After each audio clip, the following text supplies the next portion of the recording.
So, ఈరోజు PSS మూవ్‌మెంట్‌లో ఒక మూల స్తంభం.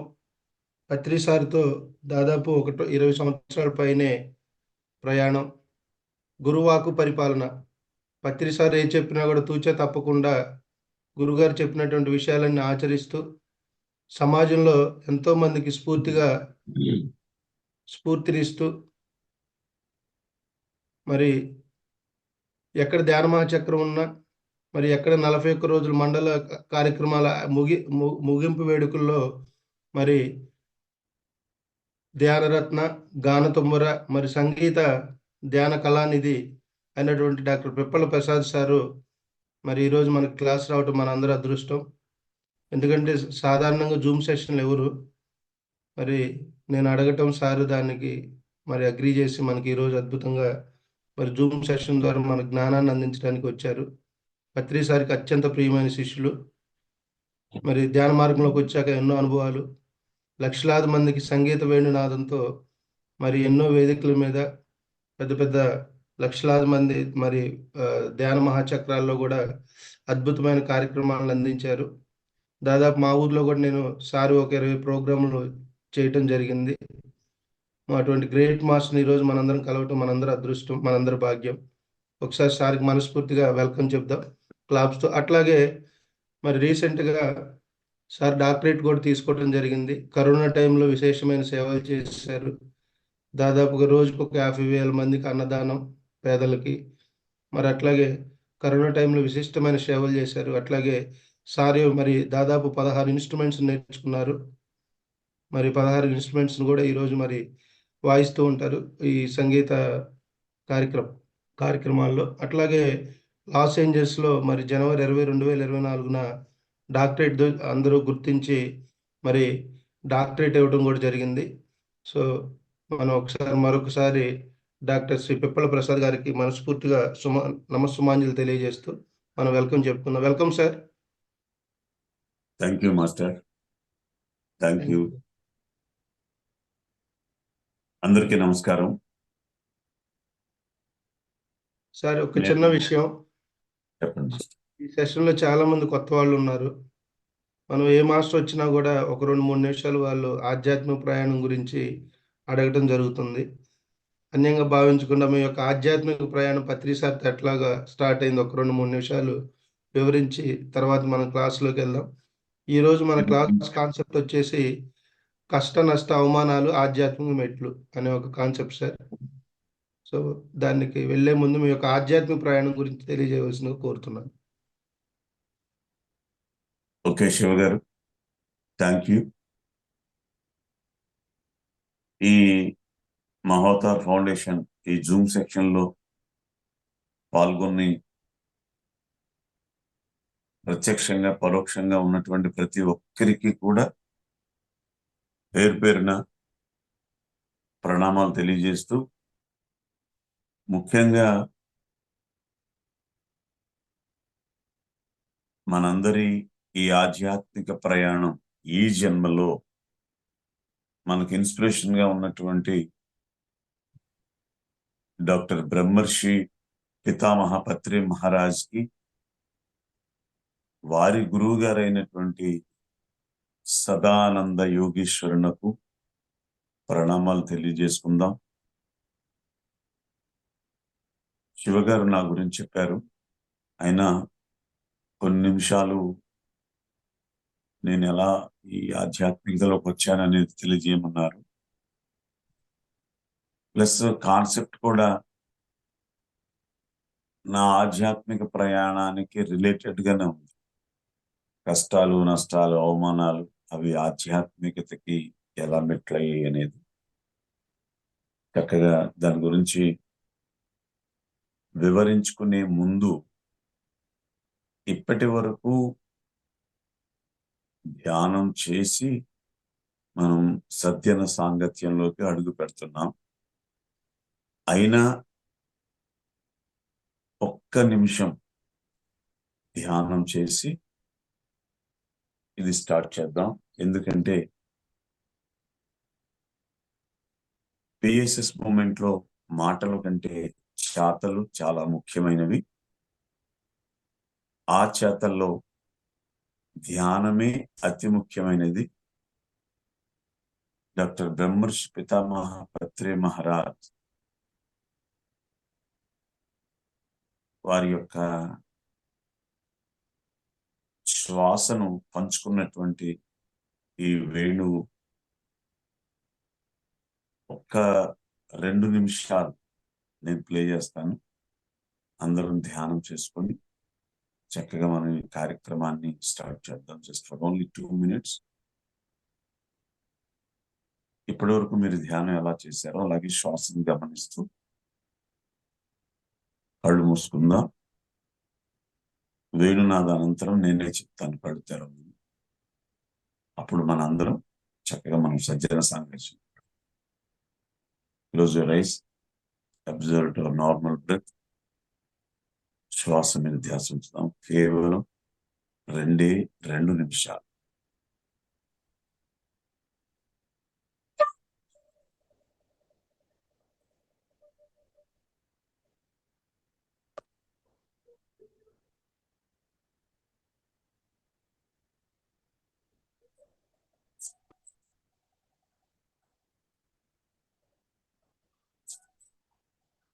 సార్ వినపడతలేదు, ఏమండి? వాయిస్ రావట్లా. ఒక్క నిమిషం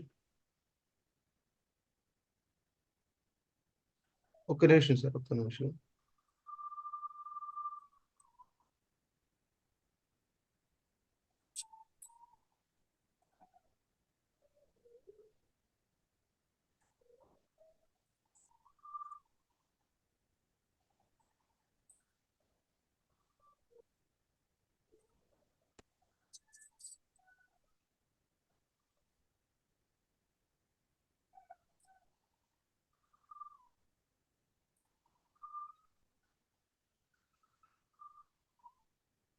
సార్ ప్రసాద్ సార్, మ్యూజిక్ రావట్లేదు, మరి ఎందుకో తెలియట్లా ఇక్కడ.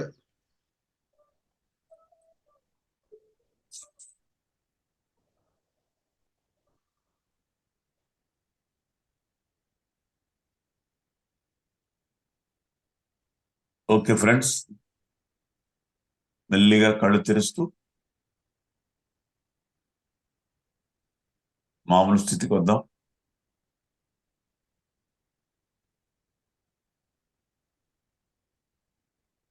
Thank you.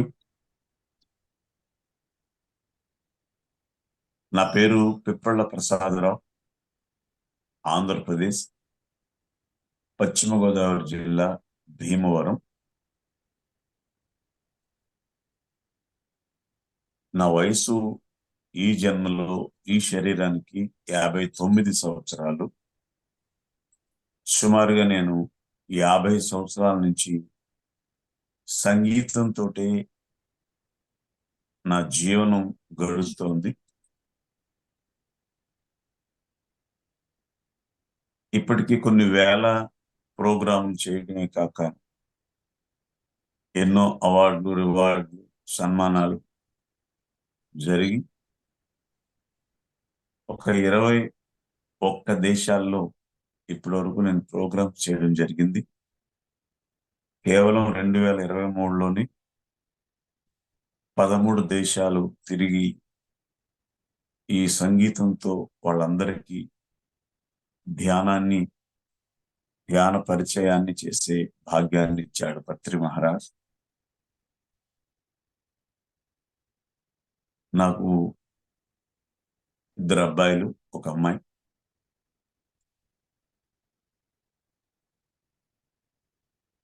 ధ్యానంలోకి వచ్చిన తర్వాత కత్తి మీద సాములా ఉంటుంది జీవితం, అయినా ఆనందభరితమే అనే దానికి నేను ఒక ప్రత్యక్ష సాక్షిగా ఉన్నాను. నా జీవితం ప్రారంభంలో భౌతిక పరంగా ఎన్నో కష్టాలు అనుభవించి ఉన్నాను, కానీ ఆధ్యాత్మిక పరంగా ఏ రోజుని వెనకడుగు అనేది నా జీవితంలో లేదు.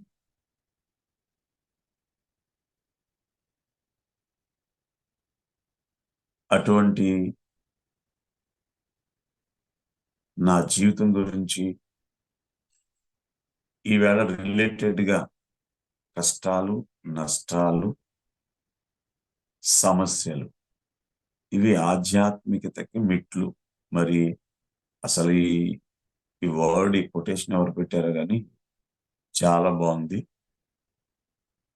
మనలో చాలా మందికి నిత్య ఆనందం, నిత్య సంతోషం ఉండాలని 100కి 100% అందరూ కోరుకుంటారు.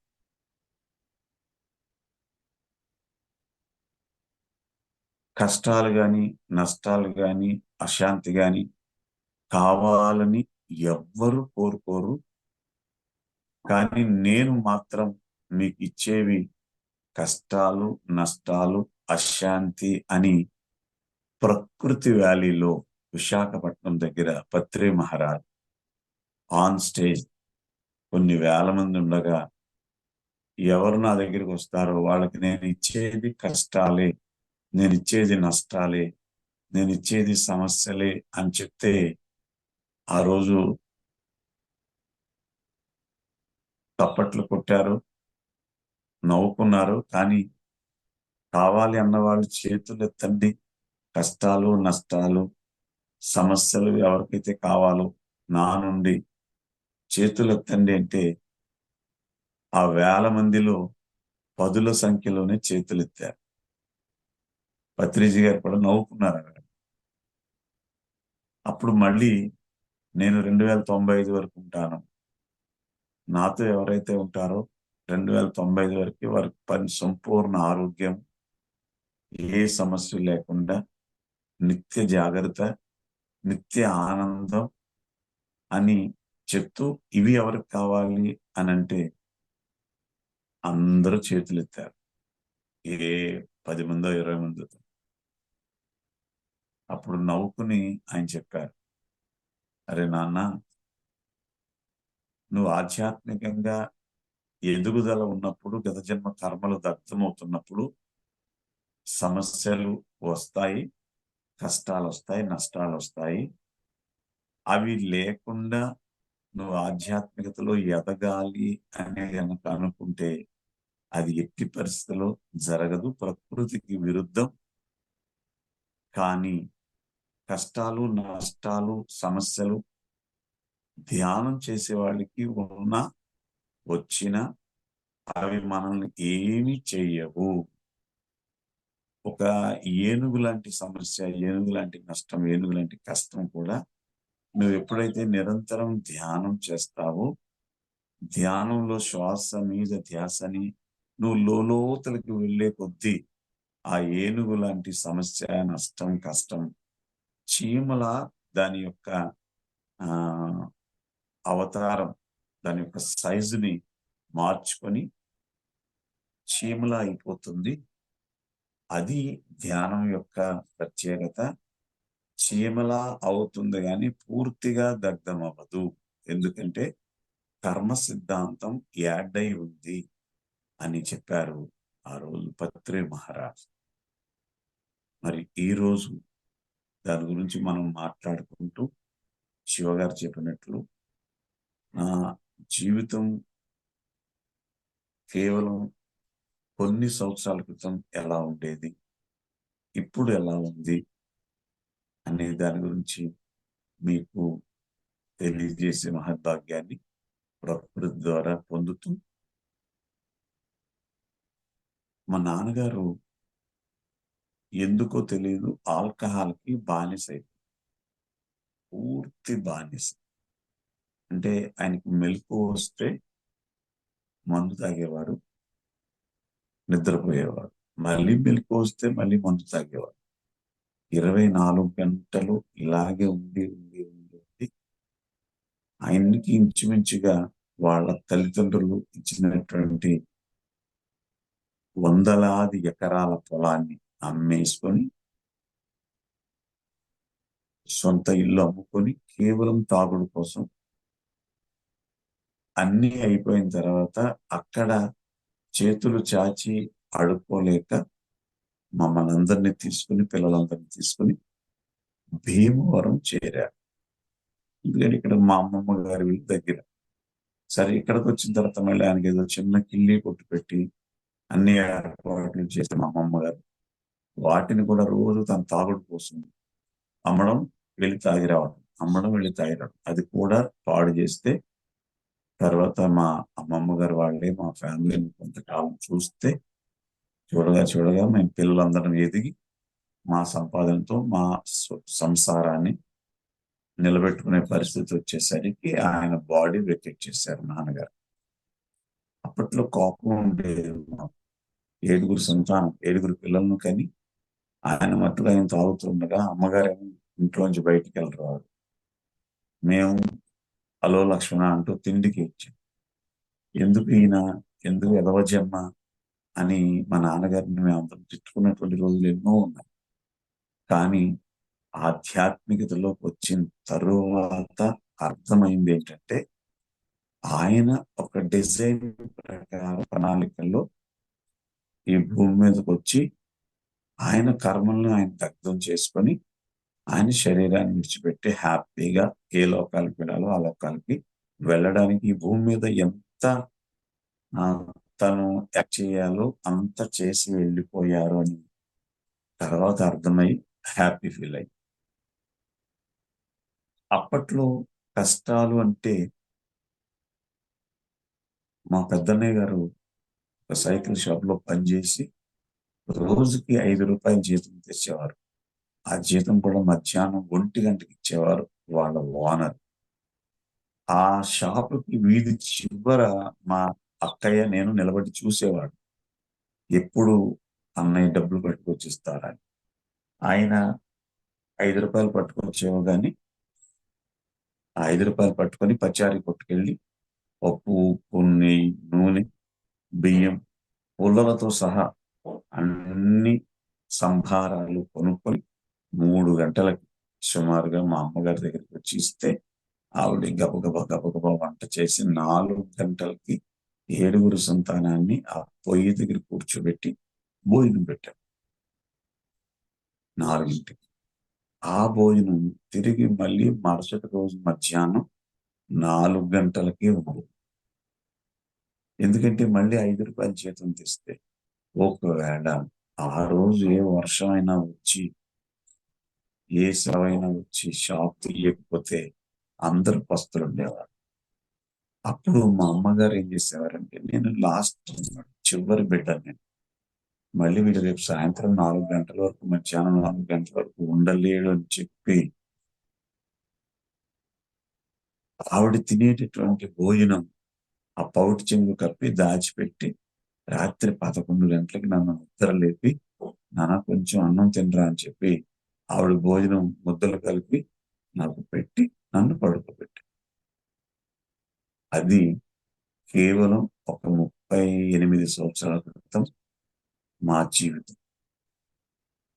అప్పుడు కూడా నేను ఒక హాస్పిటల్లో కాంపౌండర్గా చేస్తూ, చదువుకుంటూ, సంగీతం నేర్చుకుంటూ, ఏ రోజుని కూడా అశ్రద్ధ భావం లేకుండా నా పనులన్నీ నేర్చుకోవడం, ఓర్చుకోవడం. ఆ హాస్పిటల్లో కాంపౌండర్గా పనిచేస్తే రోజుకి 5 రూపాయలు ఇచ్చేవారు. 5 రూపాయలు పట్టుకొచ్చి మా అమ్మగారికి ఇవ్వటం, అలా చేస్తూనే ఉన్నాను. ఏ రోజుని కూడా నా మీద నేను విసుగు చెంది, జీవితాల మీద విసుగు చెంది ఎప్పుడు లేను. నాకు అలా మా అమ్మగారు ఆవిడ తినడం మానేసి నాకు పెట్టడం, ఆవిడ పూర్తి ఖాళీ కడుపుతో ఉండడం వల్ల కొంతకాలానికి ఆ తల్లికి టీబీ వ్యాధి వచ్చింది.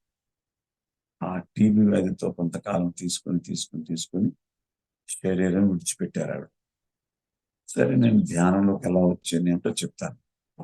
ధ్యానంలోకి వచ్చి కొంత కాలం అయిన తర్వాత ఎనర్జీ లెవెల్స్, అలాగే రేపు ఏం జరుగుతుంది, ప్రకృతి ఎలా నిర్ణయించింది, ఇవన్నీ కొంచెం ఆ సిద్ధులు నాకు వచ్చిన తర్వాత నేను మొట్టమొదట ధ్యానంలో అడిగింది మా అమ్మగారి సోల్తో మాట్లాడాను. సరే ధ్యానంలో కూర్చున్నాను, ఆవిడ వచ్చారు. ఏంటి నాన్న అని అన్నారు. అడిగాను నేను, మీరు ఇలా నా కోసం మీ కడుపు మార్చుకొని భోజనం దాచి నాకు పెట్టారు. దానివల్ల మీకు ఒక రోగం వచ్చింది. దాంతో మీరు శరీరాన్ని విడిచిపెట్టారు. ఇది మీ ప్రణాళిక, లేకపోతే నా గురించి త్యాగం చేశారా అని అడిగాను ఆ సోల్. అప్పుడు ఆవిడ, ఒకటి నా ప్రణాళిక, రెండు ఇలా చేయడం కూడా నా ప్రణాళికలో ఒకానొక భాగమే, ప్రత్యేక కారణం ఏం చేయలేదు నేను. నీకు అలా చేయడం వల్ల నాకు రోగం రావడం ఇవన్నీ కూడా నా ప్రణాళిక ప్రకారమే నేను ఎంచుకుని వచ్చి నీకు ఈ ఏర్పాట్లు చేయడం జరిగింది అని. ఎందుకు అని అడిగాను. అంటే ఇంత కష్టంలో నా ప్రణాళిక ఏంటి అని మా తల్లిగారి సోల్తో అడిగితే ఆవిడ చెప్పిన మాట ఏంటంటే, మన 7 సంతానంలో ఆధ్యాత్మిక ప్రయాణం చేసేది నువ్వు ఒక్కడవేనా? మిగతా వాళ్ళందరూ పూజాది క్రతువులు చేసుకొని ఏదో దేవుడు ఉన్నాడని నమ్మి, దేవుడు మమ్మల్ని చల్లగా చూస్తాడని నమ్మి, ఎవరికి నచ్చినటువంటి దేవుడిని వాళ్ళు ఆరాధిస్తున్నారు. కానీ అసలైన దేవుడు ఎక్కడున్నాడు అని విచారణ చేసి, ఆ విచారణ చేసినటువంటి భగవంతుని దర్శించి, అది లోకయుక్తం చేయడానికి వచ్చినటువంటి సోల్ ఇది. ఆ సోల్కి నేను చేసేటటువంటి ఈ ఉపకారం వల్ల నా జీవితంలో కొన్ని కర్మలు దగ్ధమవుతాయి అని నా ప్రణాళికలో ఉంది కనుక వచ్చి నేను నా కడుపు మార్చుకొని నీకు ఏర్పాటు చేయడం జరిగింది అని చెప్పి. నేను అప్పటి వరకు ధ్యాన ప్రచారం అంటే ఏదో చేస్తున్నాను, వెళ్తోంది అని అనుకున్నాను. కానీ నా ధ్యాన ప్రచారం వెనుక ఇంత కష్టం ఉంది, ఇంత సమస్య ఉంది, ఒక జీవితమే నా కోసం త్యాగం చేయడం జరిగింది అనే విషయం తెలుసుకొని అప్పటి నుంచి మరింత ధ్యాన ప్రచారం చేస్తూ, ముఖ్యంగా పత్రి మహారాజ్ నా ప్రణాళికలో 2 విషయాలు చెప్పారు. ఒకటి అందరికీ ధ్యాన ప్రచారం, రెండవది ధ్యానం గురించి నువ్వు ఎంత బాగా చెప్తావో అంతకంటే శాకాహారపు యొక్క విలువల్ని ఈ ప్రపంచానికి తెలియచేయి. నీ ద్వారా కొన్ని లక్షల మంది ధ్యానులు అవ్వాలి, శాకాహారులు అవ్వాలని నీ ప్రణాళికలో ఉంది. నీ జీవిత ధ్యేయం అదే అని గురుగారు 2003లో చెప్పటం, ఇంకా ఆ రోజు నుంచి ఈ రోజు వరకు ఎప్పుడు ఎక్కడ నా అవసరం ఉంది, నా ప్రచారం ద్వారా అక్కడ మార్పు జరుగుతుంది అని తెలిస్తే ఎన్ని వందల వేల కిలోమీటర్లైనా వెళ్ళి వారికి నేను ధ్యానాన్ని అందించడం జరుగుతుంది. లాస్ట్ ఇయర్ కూడా బెంగళూరులో సార్ ద్వారా ప్రోగ్రాం చేయడం జరిగింది. ఎంతో మంది అక్కడికి వచ్చి ఆ కార్యక్రమంలో చక్కగా పార్టిసిపేట్ చేసి ఇన్స్పైర్ అయ్యి మరింత ధ్యాన లోతులకు వెళ్ళారని కూడా వాళ్ళందరూ ఫోన్ చేయడం నిజంగా సంతోషంగా ఉంది. అక్కడ బెంగళూరులో ఆరాహోలీ అని, మన పిరమిడ్ వ్యాలీ దాటిన తర్వాత ఆరాహోలీలో ఒక ఆధ్యాత్మిక రీసెర్చ్ సెంటర్ 7 పిరమిడ్లతో అక్కడ నిర్మాణం జరిగి చాలా అద్భుతంగా కొనసాగుతోంది. ఎవ్రీ 6 monthsకి అక్కడ ప్రోగ్రాం చేయడానికి 2 days నేను వస్తున్నాను. ఈసారి ప్రోగ్రాం చేయడానికి డేట్ కన్ఫర్మ్ అయితే శివ గారికి తెలియజేస్తాను. మీ జూమ్ సెక్షన్లో ఏర్పాటు చేస్తాను. అక్కడ కేవలం ఇలా క్లాసే కాకుండా చక్కగా నా సంగీతంతో అందరి చేత ధ్యానం చేయించి 2 రోజుల కార్యక్రమాన్ని దగ్గర 2 సంవత్సరాల నుంచి ప్రతి 6 నెలలకి నేను ఆ రీసెర్చ్ సెంటర్కి వచ్చి కార్యక్రమం చేస్తున్నాను. ఈసారి తప్పనిసరిగా వీలైనటువంటి వారు ఆ ప్రోగ్రాంకి వచ్చి చక్కగా ధ్యానం లోతురికి ప్రయాణం చేయొచ్చని మనవి చేస్తూ, ఇది నా ఆధ్యాత్మిక ప్రయాణానికి తొలిమెట్లు వేసినటువంటి నా తల్లి గారి ప్రణాళికలో ఇదొక భాగం. ఇక నేను ధ్యానంలోకి ఎలా వచ్చాను, ధ్యానంలో నేను పొందినటువంటి లాభాలు, ఇక కష్టాలు నష్టాలు సమస్యలు చెప్తున్నారు. అవి ఆధ్యాత్మికతకి ఎలా ఎదుగుతాయి మనకి అనేది ఒకానొక సాక్షిభూతంగా మా అమ్మగారు. ఇంకా నేను కూడా అందులో భాగస్థునయ్యాను. ఎలా అనేది చెప్పే ముందు నేను ఈ ఆధ్యాత్మిక ప్రయాణంలోకి రావడానికి 2003 ఏప్రిల్ 13వ తారీఖున పత్రి మహారాజ్ సహవాసం దొరికింది. దానికి 2 రోజుల ముందు నేను 9 సంవత్సరాలు ఇంటింటా పారాయణము అని చెప్పి జగద్గురు శ్రీ షిరిడి సాయిబాబా వారి భజనావళి కార్యక్రమాలు చేయడం మొదలుపెట్టాం.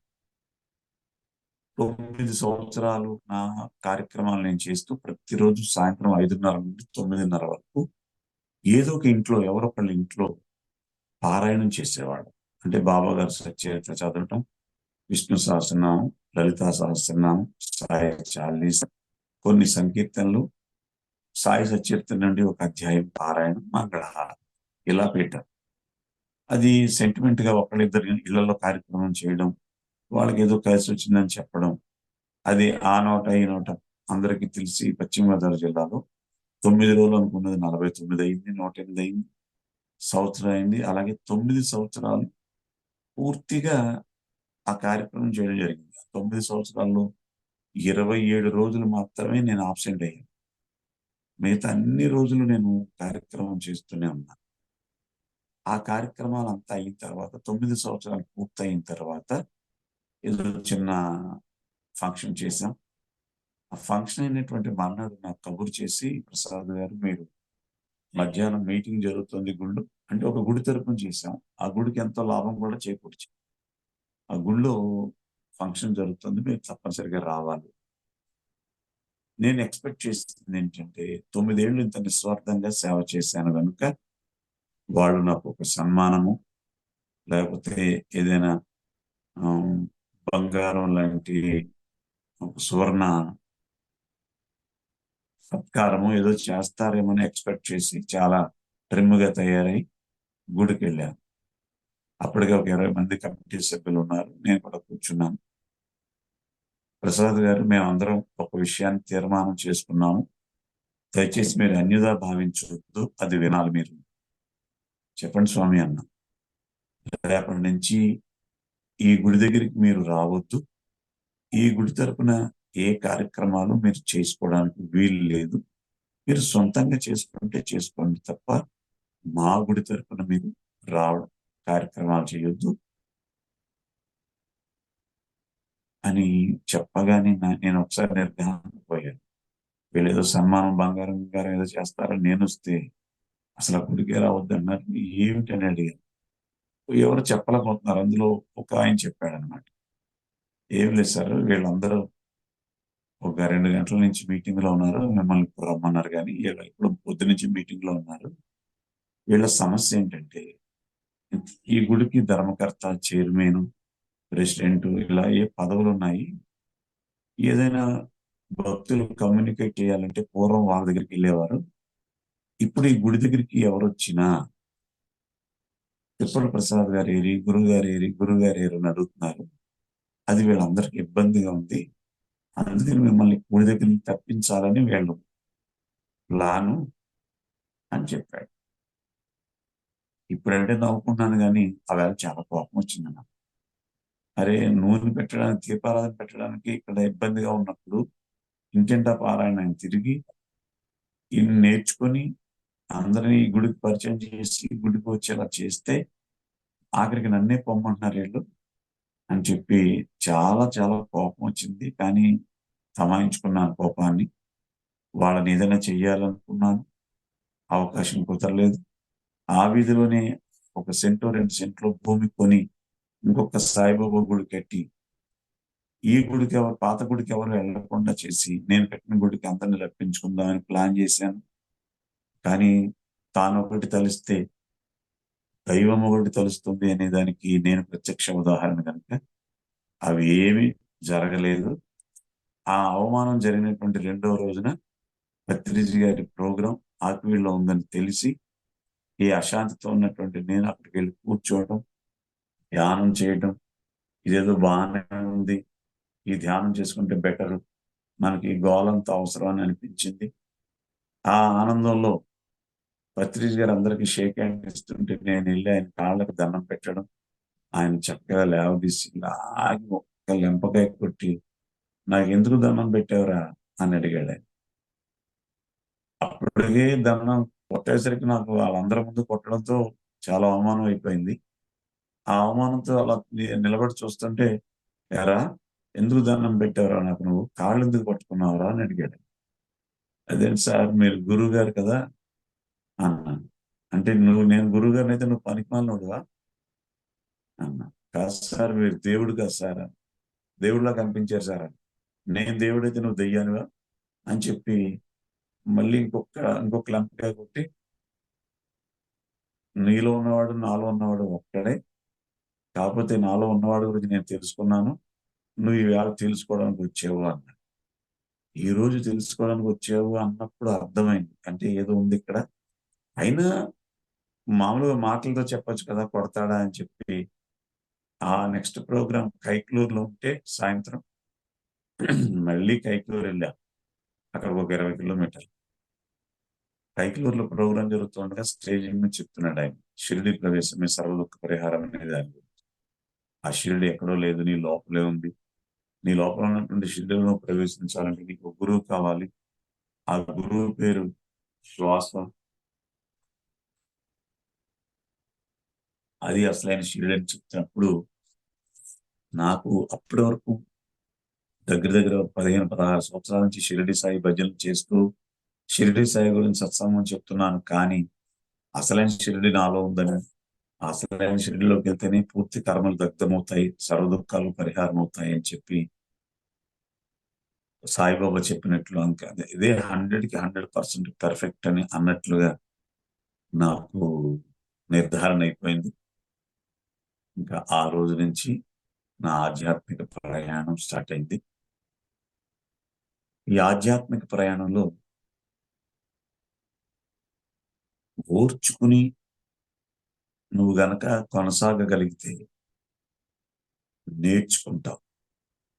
నువ్వు ఎంత నేర్చుకుంటూ ఉంటావో అన్ని సమస్యల నుండి, అన్ని కష్టాల నుండి, అన్ని నష్టాల నుండి నువ్వు బయటపడిపోతావు నీకు తెలియకుండానే.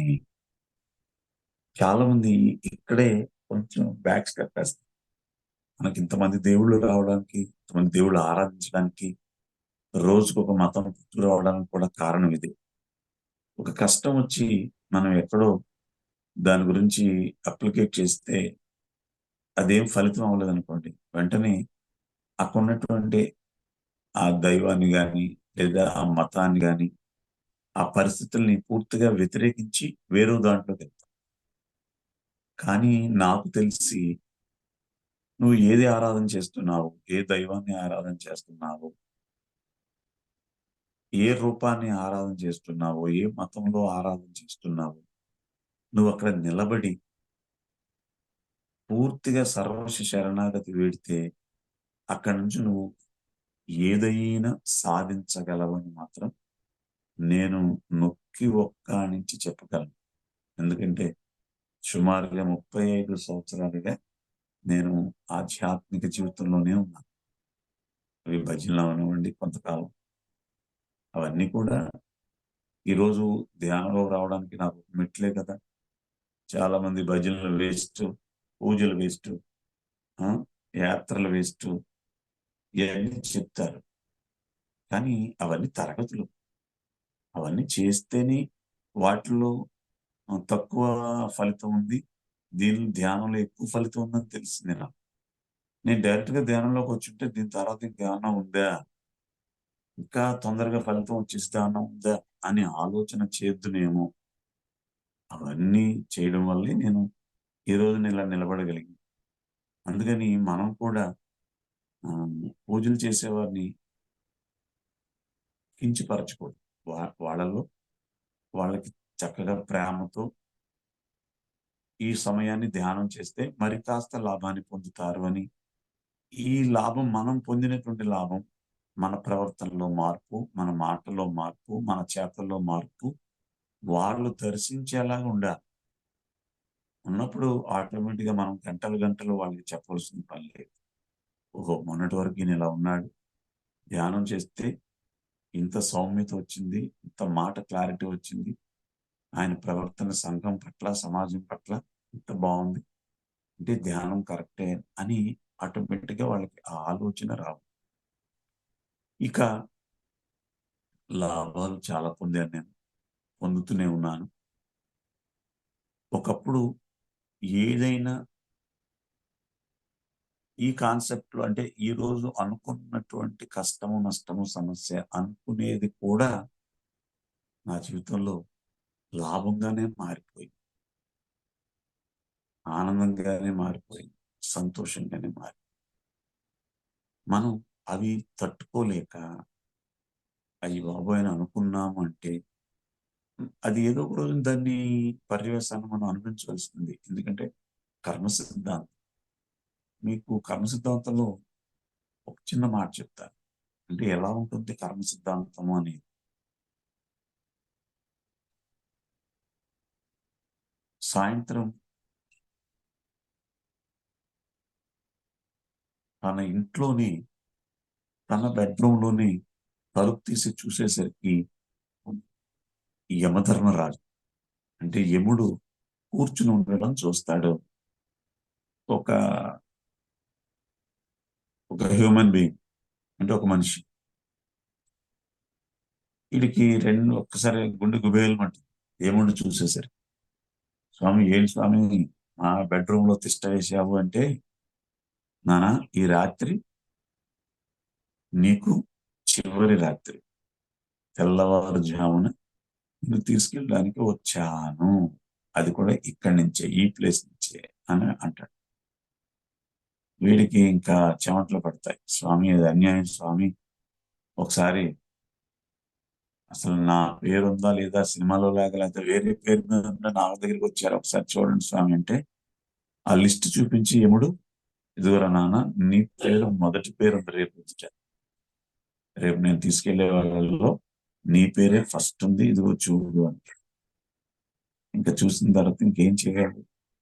సరే స్వామి, ఎలాగ వచ్చారు కదా మా ఇంటికి, సేద తీరండి అని చెప్పి ఆ వేసి ఆయనకి కావాల్సినటువంటి పలహారాలన్నీ సిద్ధం చేసి కొంచెం సేపు ఆయనకి కాళ్ళు కూడా నొక్కి,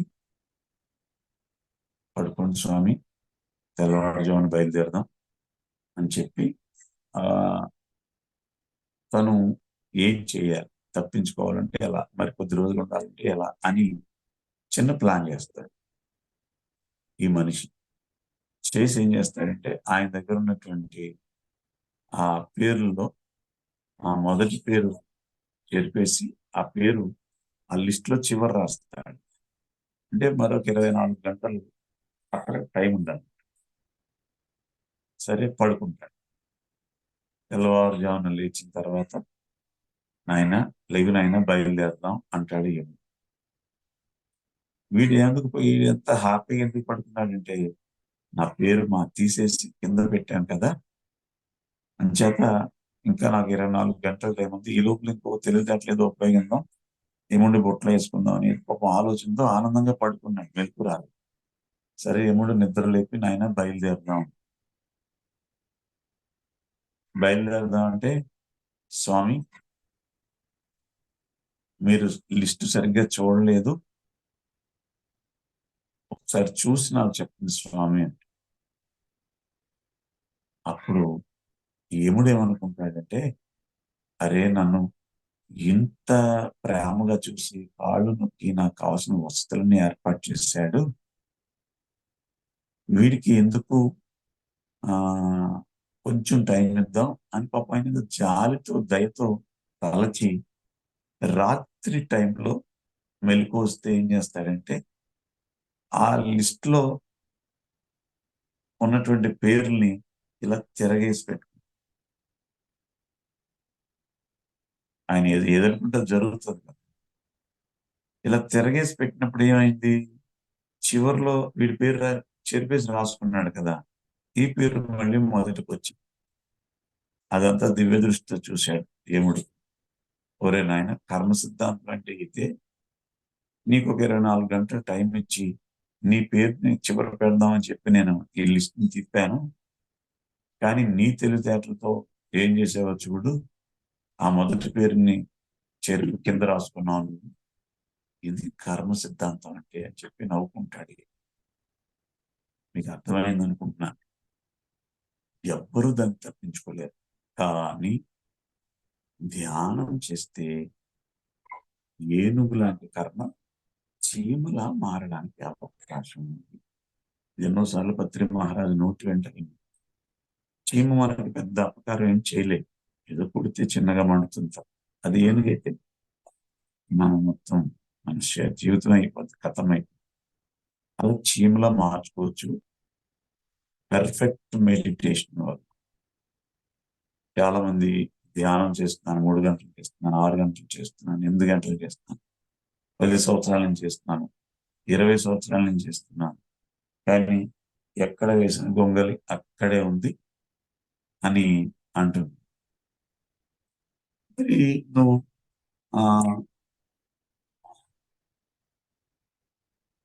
నువ్వు 20 సంవత్సరాలు చేసినా 10 సంవత్సరాలు చేసినా ఎక్కడ వేసిన గొంగలి అక్కడే ఉందంటే it is not a perfect meditation. Perfect meditation లో మొదటి గ్రహించవలసింది స్థిర సుఖాసనం. పతంజలి యోగ మహర్షి క్లారిటీగా చెప్పారు.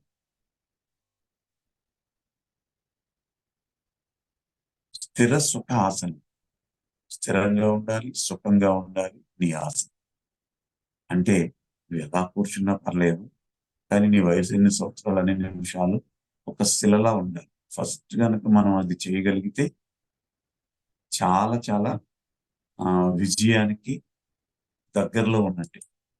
మనం కూర్చుంటాం, అలా కదులుతాం, ఇలా కదులుతాం, తలకాయ ఊపుతాం, మధ్యలో లేచి నిలబడతాం, ఎన్నెన్నో చిన్నవి చేస్తాం. ఎన్ని గంటలు ధ్యానం చేసామంటే 3 గంటలు ధ్యానం చేస్తాం. కానీ మనం 3 గంటలు ధ్యానం చేసామా, 30 గంటలు ధ్యానం చేసామా అనేది దానికంటే స్థిరంగా సుఖంగా నీ ఆసనం ఉండాలి అనేది ఫస్ట్ మనం నేర్చుకోవాల్సింది, ఆచరించవలసింది. ఇలా ధ్యానం చేయగలిగితే మనం చాలా వరకు విజయానికి దగ్గర అవుతుంది. ముందు ఇలా కూర్చోగలిగితే మిగతాదంతా ఆ ధ్యానమే చేసుకుంటుంది. మనం ఫస్ట్ సిట్టింగ్ దానికి పొజిషన్ ఇవ్వాలని. ఇక కష్టాలు అంటే పెద్దబాబు ఉద్యోగం చేస్తున్నాడు, హ్యాపీ. పాప ఏదో చిన్న జాబ్ చేసుకుంటుంది, మళ్ళీ ఇంకో జాబ్ కోసం హ్యాపీ. రెండో అబ్బాయి, నేను అప్పటికి ధ్యానం 2003లో వచ్చాను, 2011లో జరిగింది. నాకు యాక్చువల్గా నీది బహుమానం 2011 11 నెల 11 గంటల 11 నిమిషాలకి పత్రి గారి పుట్టినరోజు కేక్ కట్ చేయించాలి, ఆయన పుట్టిన బోధనలో అని చెప్పి నిర్ధారణ. సరే, అందరూ ఏర్పాట్లన్నీ అక్కడ ట్రస్ట్ వాళ్ళందరూ బోధనలు చేస్తున్నారు. అప్పటికి భగవద్గీత, పిరమిడ్ భగవద్గీత కూడా రెడీ అయితే 10వ తారీఖున హైదరాబాద్ లో బాసర్లో సరస్వతి దేవి ఆలయంలో అది రిలీజ్ చేయాలని, ఆ మరునాడు 11వ తారీఖున బోధనలో పుట్టినరోజు చేయాలని చాలా పెద్ద భారీ ఏర్పాట్లు చేసుకున్నారు. ఆ ఏర్పాట్లకి నా సంగీత నాద ధ్యానం పెట్టమని పత్రి గారే స్వయంగా ఫోన్ చేసి చెప్పారు, నువ్వు రావాలయ్యా 2 రోజులు. సరే, ఇంకెంత ఆనందం ఉంటుంది, చాలా ఆనందపడ్డాను. వెళ్తూ మా రెండో బాబు హైదరాబాద్ ఉద్యోగం చేస్తూ MCA చదువుకొని ఒక 6 నెలల్లో సుమారుగా అమెరికా వెళ్ళడానికి ఉద్యోగము, వీసా అన్ని రెడీ చేసుకుని స్పీకింగ్ కోర్స్ అన్ని నేర్చుకుంటూ ఆ లాంగ్వేజెస్ అవి రెడీ అవుతున్నటువంటి తరుణంలో ఈ ప్రోగ్రాం వస్తే చెప్పాను నేను బాబు, అరే 2 రోజులు నీకు ఇక్కడ ఉండే అవకాశం వచ్చింది, నువ్వు మళ్ళీ బయటికి వెళ్ళిపోతే ఎప్పుడుకో కానీ రావు కదా, గురుగారి దగ్గర 2 రోజులు ఉండొచ్చు, నువ్వు బయలుదేరి వచ్చేసాయి అని చెప్పి. సరే, వచ్చాడు. బాసర్లో ప్రోగ్రామ్ అయింది, భగవద్గీత రిలీజ్ అయింది. ఆ బుక్ ఎవరికి ఇస్తారని అందరూ ఎదురు చూస్తుంటే ఆ స్టేజ్ చివరిలో కూర్చున్నటువంటి మా అబ్బాయిని పిలిచి, ఒరే నాన్న, ఈ పుస్తకం నీకోసమే రిలీజ్ చేశాను, ఈ వేళ 2-3 రోజుల్లో నువ్వు ఎన్ని పేజీలు చదవగలిగితే అన్ని పేజీలు చదివేసేయి అని. సరే, నాకు ఇవ్వకపోయినా బుక్ మా అబ్బాయికి ఇచ్చారు కదా అని హ్యాపీ ఫీల్ అయ్యాను. ఆ హ్యాపీలో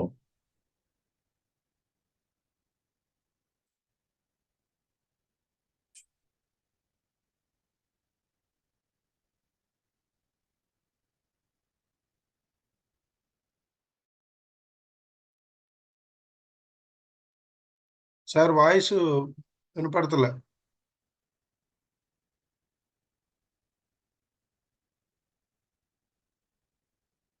ప్రసాద్ సార్, కేక్ కట్ చేశారు. కేక్ కట్ చేసిన తర్వాత మొదటి ముక్క పత్రి మేడం నోట్లో పెట్టి రెండో ముక్క తీసుకుని అందరి వైపు ఇలా చూస్తున్నారు. ఈ ముక్క ఎవరి నోట్లో పెడతారా అని చెప్పి మేము అందరూ ఎదురు చూస్తుంటే, ఇది మీకు ఎవరికి కాదు అని చెప్పి ఆ చివరిలో కూర్చున్నటువంటి మళ్ళీ మా అబ్బాయిని పిలిచి వాడి నోట్లో ఆ కేక్ ముక్క పెట్టి కౌగిలించుకొని కళ్ళల్లో కళ్ళు పెట్టి 2 నిమిషాలు చూసి బుగ్గలకి చందనం రాసి ఒక షాల్ కప్పి నీ జీవితం ధన్యమైంది పో అన్నారు. నేను ఎంత ఆనందపడ్డానంటే, వీడు ఇంక అమెరికా వెళ్ళిపోతున్నాడు కదా, అందుకని గురువు గారు ఎంత బ్లెస్ చేశారని అనుకున్నాను. సరే, ప్రోగ్రామ్ అయిపోయింది. వాడు హైదరాబాద్ వెళ్ళిపోయాడు, నేను దేవాలయం వచ్చేసాను. 12వ తారీఖు ఖాళీ. 13వ తారీఖు దీపావళి అయ్యింది ఆ సంవత్సరం 2000 నవంబర్ 13 దీపావళి. దీపావళి రోజు సాయంత్రం 7:40 టీవీ చూస్తున్నా నాకు ఒక ఫోన్ వచ్చింది. అంకుల్, మీ అబ్బాయి చనిపోయాడు. అరే, ఎవరు మాట్లాడుతున్నారు, ఏం మాట్లాడుతున్నారా అని అంటుంటే, లేదు అంకుల్, ఇప్పుడే మీ బాబు చనిపోయాడు. సరే, మా అన్నయ్య గారు అని పిలిచాను. వాళ్ళు కారు వేసుకుని వెళ్ళారు. మరుసటి రోజు సాయంత్రం 8 గంటలకి బాడీని తీసుకొచ్చారు. చక్కగా స్నానాలు అయి చేయించి తీసుకెళ్లి శ్మశానంలో నిప్పంటించాను. చూస్తున్నాను ఏం జరిగింది. ఎన్నో ఆశలు పెట్టుకున్నాడు. 23 ఏళ్ల కొడుకు. ఒకప్పుడు తినడానికి తిండి లేనటువంటి మాకు అమెరికా వెళ్ళి కొన్ని లక్షల రూపాయలు పంపించడానికి నేచర్ వాటికి పర్మిషన్ ఇచ్చింది అనుకున్నాను. కానీ జీవితంలో మూసిపోయింది. నేను ధ్యాన ప్రచారం అంటూ రోడ్లంటే తిరుగుతున్నాను. నేను నా లోపం ఏమన్నా ఉంది అని ఎన్నెన్నో ఆలోచనలతో తగలబడుతున్నటువంటి శరీరాన్ని చూస్తుంటే ఒక ఆయన వచ్చి, సార్ ఈ టైంలో ఏంటి ఖాళీగా ఉన్నారు, ఏంటంటే ధ్యానం చేద్దాం సార్. శ్మశానంలో చాలా కొడుకు తగలబడుతుంటే ధ్యానం చేస్తాం. 3 గంటలు ధ్యానం చేశాం. ధ్యానం అయిపోయింది. చప్పట్లు కొట్టి ఇంటికి వచ్చాం. ఆ రోజు రాత్రి 1 గంటకి మా మేడం ఇంటికి ఆ సోల్ వచ్చింది. ఆ బాబు సోల్ వచ్చి వాడు చెప్పింది ఏంటంటే, ఆ రోజు ఈ రోజు చనిపోయిన వాళ్ళ గురించి రేపు చనిపోయిన వాళ్ళు ఏడుస్తున్నారు భూమి మీద. ఈ మాట చూడండి ఎంత బాగా చెప్పాడు. ఈ రోజు అసలు మరణమే లేదు, కానీ మనం మరణం అనే శరీరంలోంచి శ్వాస బయటకు పోతే దాన్ని చావు మరణం అని అనుకుంటున్నాం. అటువంటి ఈ రోజు చనిపోయిన వాళ్ళ గురించి రేపు చనిపోయే వాళ్ళు ఏడుస్తున్నారు. భూమండలం మీద అజ్ఞానము అనే దానికి పరాకాష్ట ఇదే అని చెప్పాడు. సరే, నువ్వెందుకు వెళ్ళిపోయావురా అని అడిగితే, 6 జన్మల క్రితం ఏదో ఒక ఎమోషన్ బానిసై నేను ఆత్మహత్య చేసుకున్నాను. దాని కారణంగా 6 జన్మలుగా ప్రతి జన్మ తీసుకున్నాను, కానీ అర్థంతరంగానే వెళ్ళిపోతున్నాను నేను.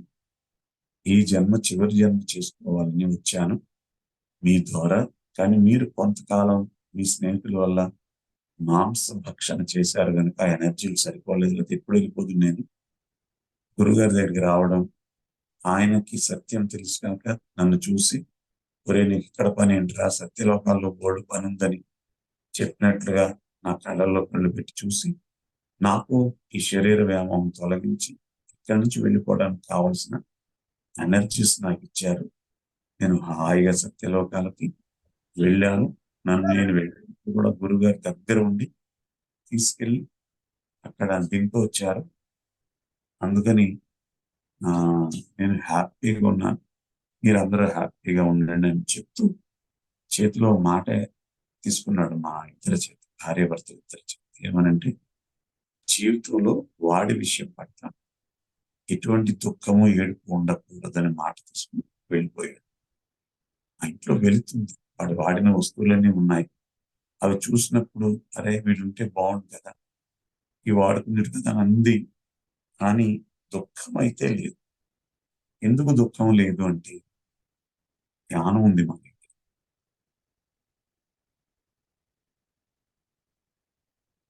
ఎవరి దగ్గర ధ్యానం ఉంటుందో వాళ్ళకు ఉన్నటువంటి నష్టాలు కానీ, కష్టాలు కానీ, సమస్యలు కానీ వాటి యొక్క ఆకృతి మారి చీమలాగి నీకు అపకారం జరగకుండా ధ్యానం కాచి కాపాడుతుంది అని నేను ప్రత్యక్ష సాక్షిగా మీ అందరి ముందు ఉన్నానని మనవి చేస్తూ, ధ్యానం సర్వరోగారిని సకల భోగకారిని సత్యజ్ఞాన ప్రసాదిని అని చెప్పే పత్రిజీ గారితో 20 సంవత్సరాలు ప్రయాణం చేశాను. సుమారుగా నా అదృష్టం ఏంటంటే ఆయన పక్కన కూర్చొని సంగీతనాథ ధ్యానం చేసే అవకాశం ఇచ్చాడు. ఆయనకి ఫ్లూటు, నేను కీబోర్డ్ వాయిస్తూ కొన్ని వందల కార్యక్రమాలు, వందల గ్రామాలు చేయడం జరిగింది. ఆ 20 సంవత్సరాల్లో కనీసం నెలకి 3-4 రోజులు గురుగారితో ప్రయాణం చేస్తూ ఉండగా ఎన్నెన్నో డౌట్స్ కి విశ్లేషణ చేసేవారు. కొన్ని సందర్భాల్లో ఏదైనా కూర్చున్నట్టయితే కొట్టేవారు. కొన్ని సందర్భాల్లో అరే భలే కూర్చున్నట్టుగా ఎవరా, మంచి సబ్జెక్ట్ వస్తుంది ఇప్పుడు చూడు అని చెప్పేవారు. కొన్ని సందర్భాల్లో ఆయన స్వయంగా వంట చేసి రాత్రి 1 గంటకు కూడా మా టీం 5గురికి భోజనం పెట్టినటువంటి రోజులు ఎన్నో ఉన్నాయి. ఇలా నాకు ఒక ఆరలాగా నడిపించారు. ఇప్పుడు కూడా శుక్రవారం వచ్చింది. ఆయన ఆరలాగా నన్ను నడిపిస్తారు. స్వామి చెప్పండి, మీరేదో చెప్పాలనుకుంటున్నారు. లేదు సార్, అది అన్మ్యూట్ చేశారు, డిస్టర్బెన్స్ ఉంటే నేను మ్యూట్ చేశాను. మాట్లాడండి sir. Question and answers class అయ్యకూడదు. బాగానే ఉందా? బాగుంది సార్, క్లారిటీ ఉంది, క్లియర్గా ఉంది వాయిస్. టైం ఎంత ఉంది? ఇంకా 10 minutes ఉంది సార్. ఓకే. మరి గురువుగారితో నా ప్రయాణం అనుభవంతో పంచుకుంటాను. 11 రోజులు కార్యక్రమం చేస్తున్నారు ఒక డాక్టర్ గారు కందుకూరులో, ప్రకాశం జిల్లా. చివరి ముందు రోజు నా ప్రోగ్రాం, చివరి రోజు గురువు గారితో ప్రోగ్రాం. 2 రోజులు నేను అక్కడ ఉండాలి.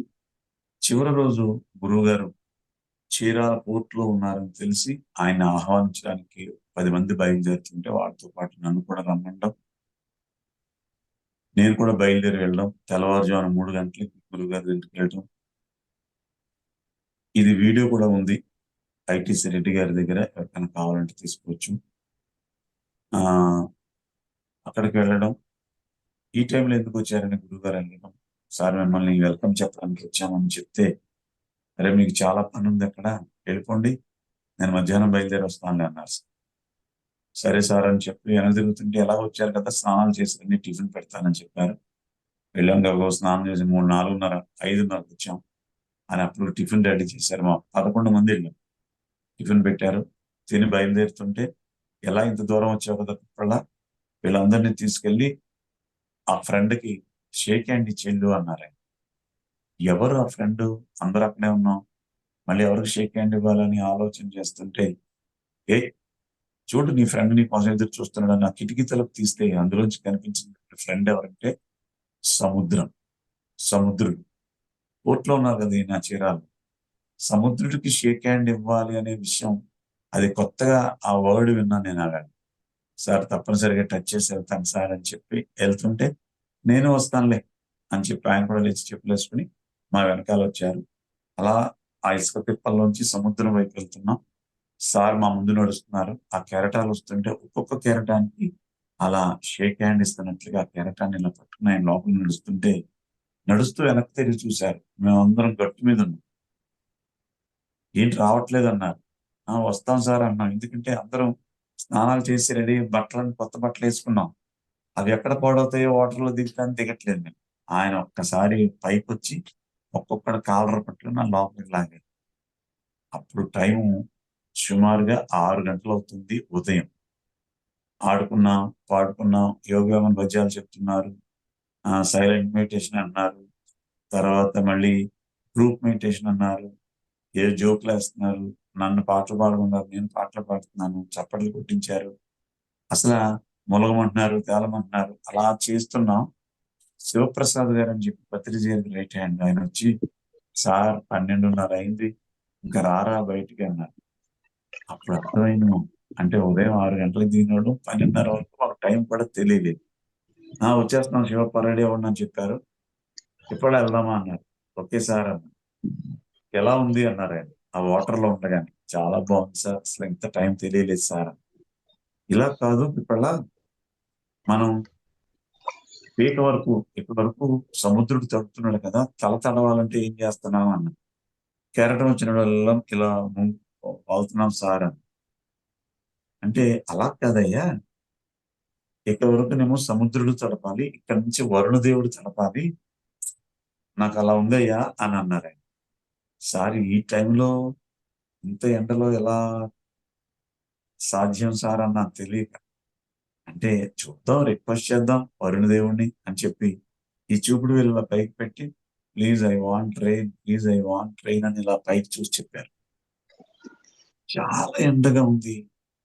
అంత ఎండలో ఎక్కడి నుంచి వచ్చినాయో తెలియదు కానీ మేఘాలు, అక్కడ అంతా మేఘావృతమై కుంభవృష్టి కురిసింది. మాకెవరికి నోటి మాట లేదు, ఇది ఎలా సాధ్యం అని. వెంటనే గురుగారు నన్ను పిలిచి, ఇప్పుడు ఎలా ఉందన్న. సార్ నేను షిరిడి సాయి సచరిత్రలో చదువుకున్నాను నేను, ఆయన తుఫాన్ వస్తుంటే శాంతించు అన్నప్పుడు ఆ తుఫాన్ వెనక్కి వెళ్ళిపోయిందని.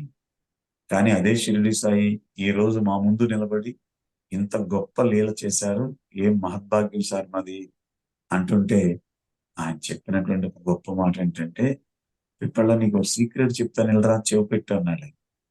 అందరికీ వినపడుతోంది, కానీ ఆయన హాస్యంగా అలా చెప్పారండి. ఇలా చెవి పెట్టంటే దగ్గరికి వెళ్ళాను. నేను ఐ వాంట్ రెయిన్ అన్నప్పుడు ఈ వర్షం రాలేదు, ఈ టైంకు వర్షం వస్తుందని తెలిసి మీ దగ్గర చిన్న బిల్డప్ ఇచ్చాను నేను.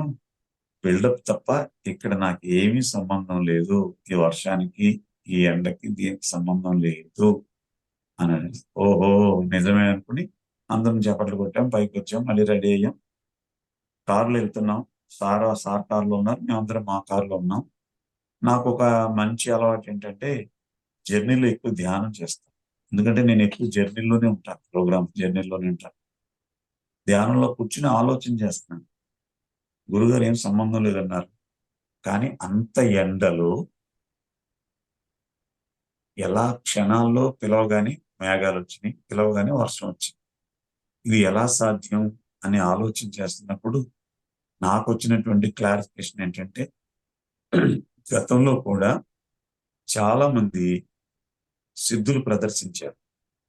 షిరిడి సాయి, సత్య సాయి, చాలా చాలా మంది చాలా సిద్ధులు ప్రదర్శించారు. కానీ మనం వాళ్ళందరినీ ఏం చేసామంటే, వాళ్ళు చెప్పిన పదాలు పక్కన పెట్టి వాళ్ళ పాదాలు మొక్కడం మొదలెట్టి, కొబ్బరికాయలు కొట్టడం, పూజలు చేయడం, ఇంట్లో పెద్ద పెద్ద ఫోటోలు పెట్టి వాటికి పంగనామాలు పెట్టడం మొదలెట్టాను తప్ప, వాళ్ళు చెప్పిన పదాలు అంటే మాటలు విడిచిపెట్టేసి, మాటలు గురువుల యొక్క మాటలు విడిచిపెడితే గందరగోళం, మాటలు పట్టుకుంటే లీలా వినోదం.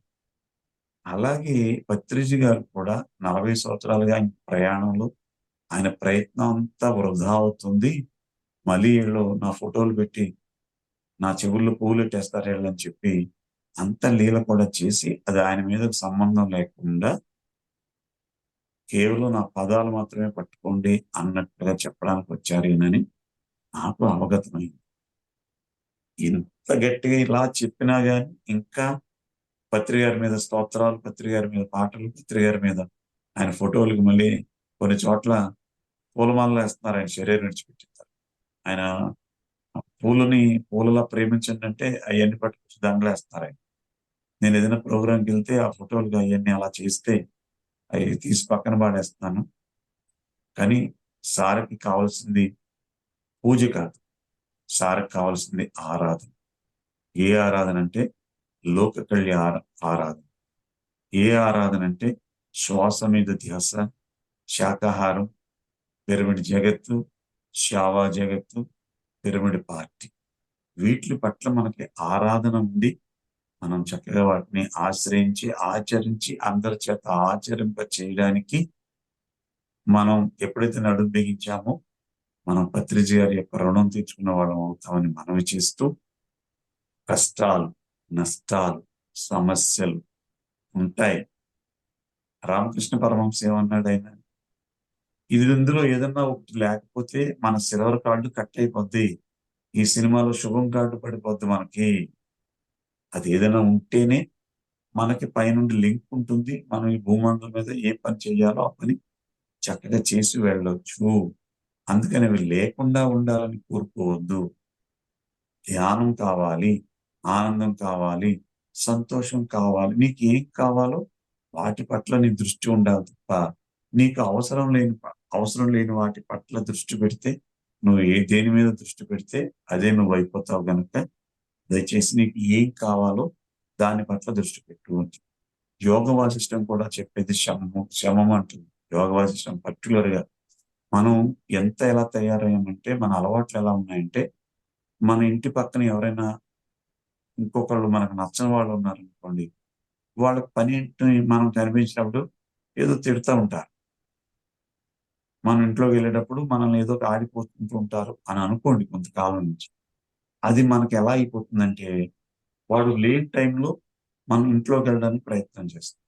ఒకవేళ వాడు కనపడ్డాడు అనుకోండి, ఈవేళ నన్ను ఏమంటాడా అనే ఆలోచన ఆ వీధి చివరి నుంచి చేసుకుని వెళ్తాం.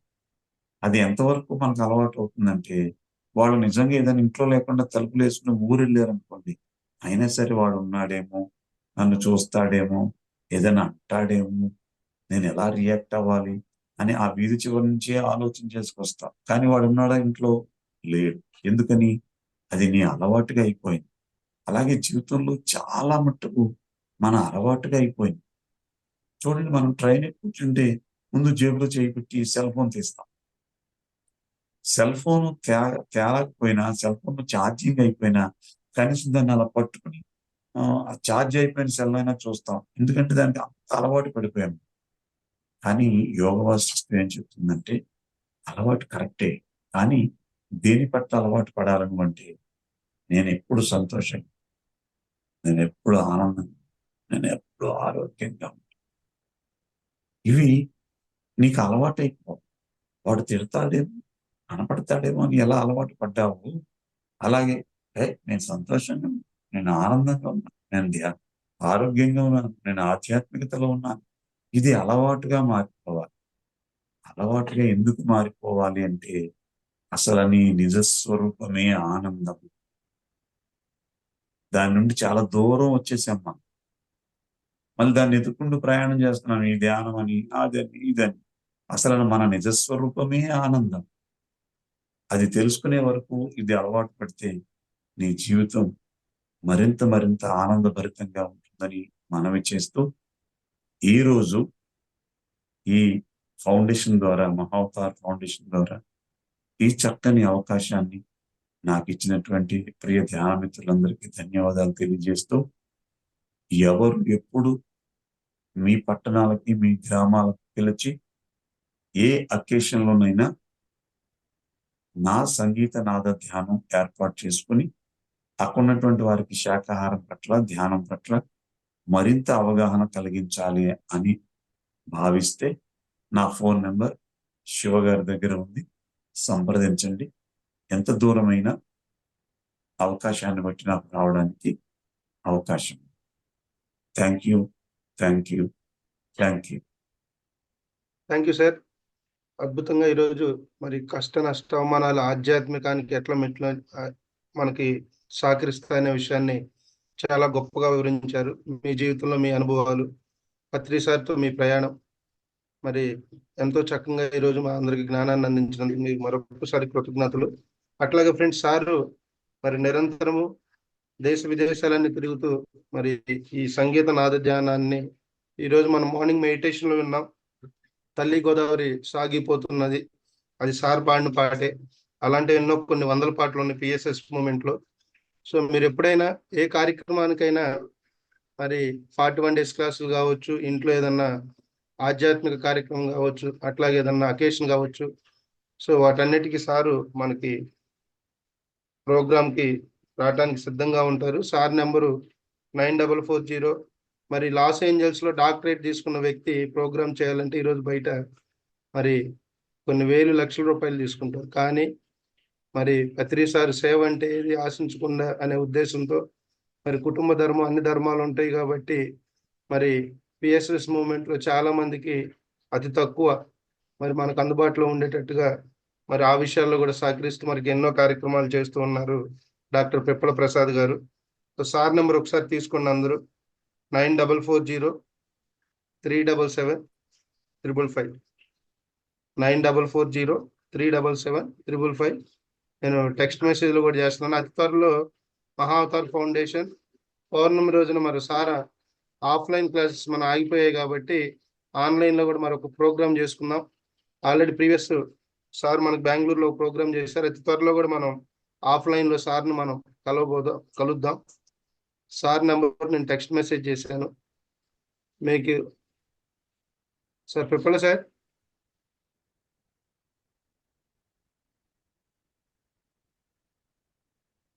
One minute. 9440-377-555. ఏమన్నా డౌట్స్ ఉంటే ఒక 5 నిమిషాలు అడగండి. సార్ది కూడా వాల్యుబుల్ టైము. సో మీకు ఏదన్నా డౌట్స్ ఉంటే ఒక 5 మినిట్స్ అడగండి. సార్ శివ గారు, సార్ అది నెంబరు టెక్స్ట్ మెసేజ్ లో 35 పెట్టారు. 9440-377-555 3 5 చివరి. 9440 అది తీసేసాలి సార్, అది కింద పెట్టాను. 9440-377-555. ఫ్రెండ్స్ అది చివరి లాస్ట్ లో ఇప్పుడు టెక్స్ట్ మెసేజ్ వచ్చింది, అది కరెక్ట్ నెంబర్, అది తీసుకోండి. ఒకసారి మళ్ళీ రిపీట్ చేస్తున్నా చూడండి. 9440-377-555 తెలుగులో 9440-377-555. So if you have any doubts, ఎవరికైనా ఏమైనా డౌట్స్ ఉంటే ఒక 5 నిమిషాలు మనకి సార్ టైం కేటాయిస్తారు. ఒక 5 మినిట్స్ ఏమైనా డౌట్స్ ఉంటే అడగండి.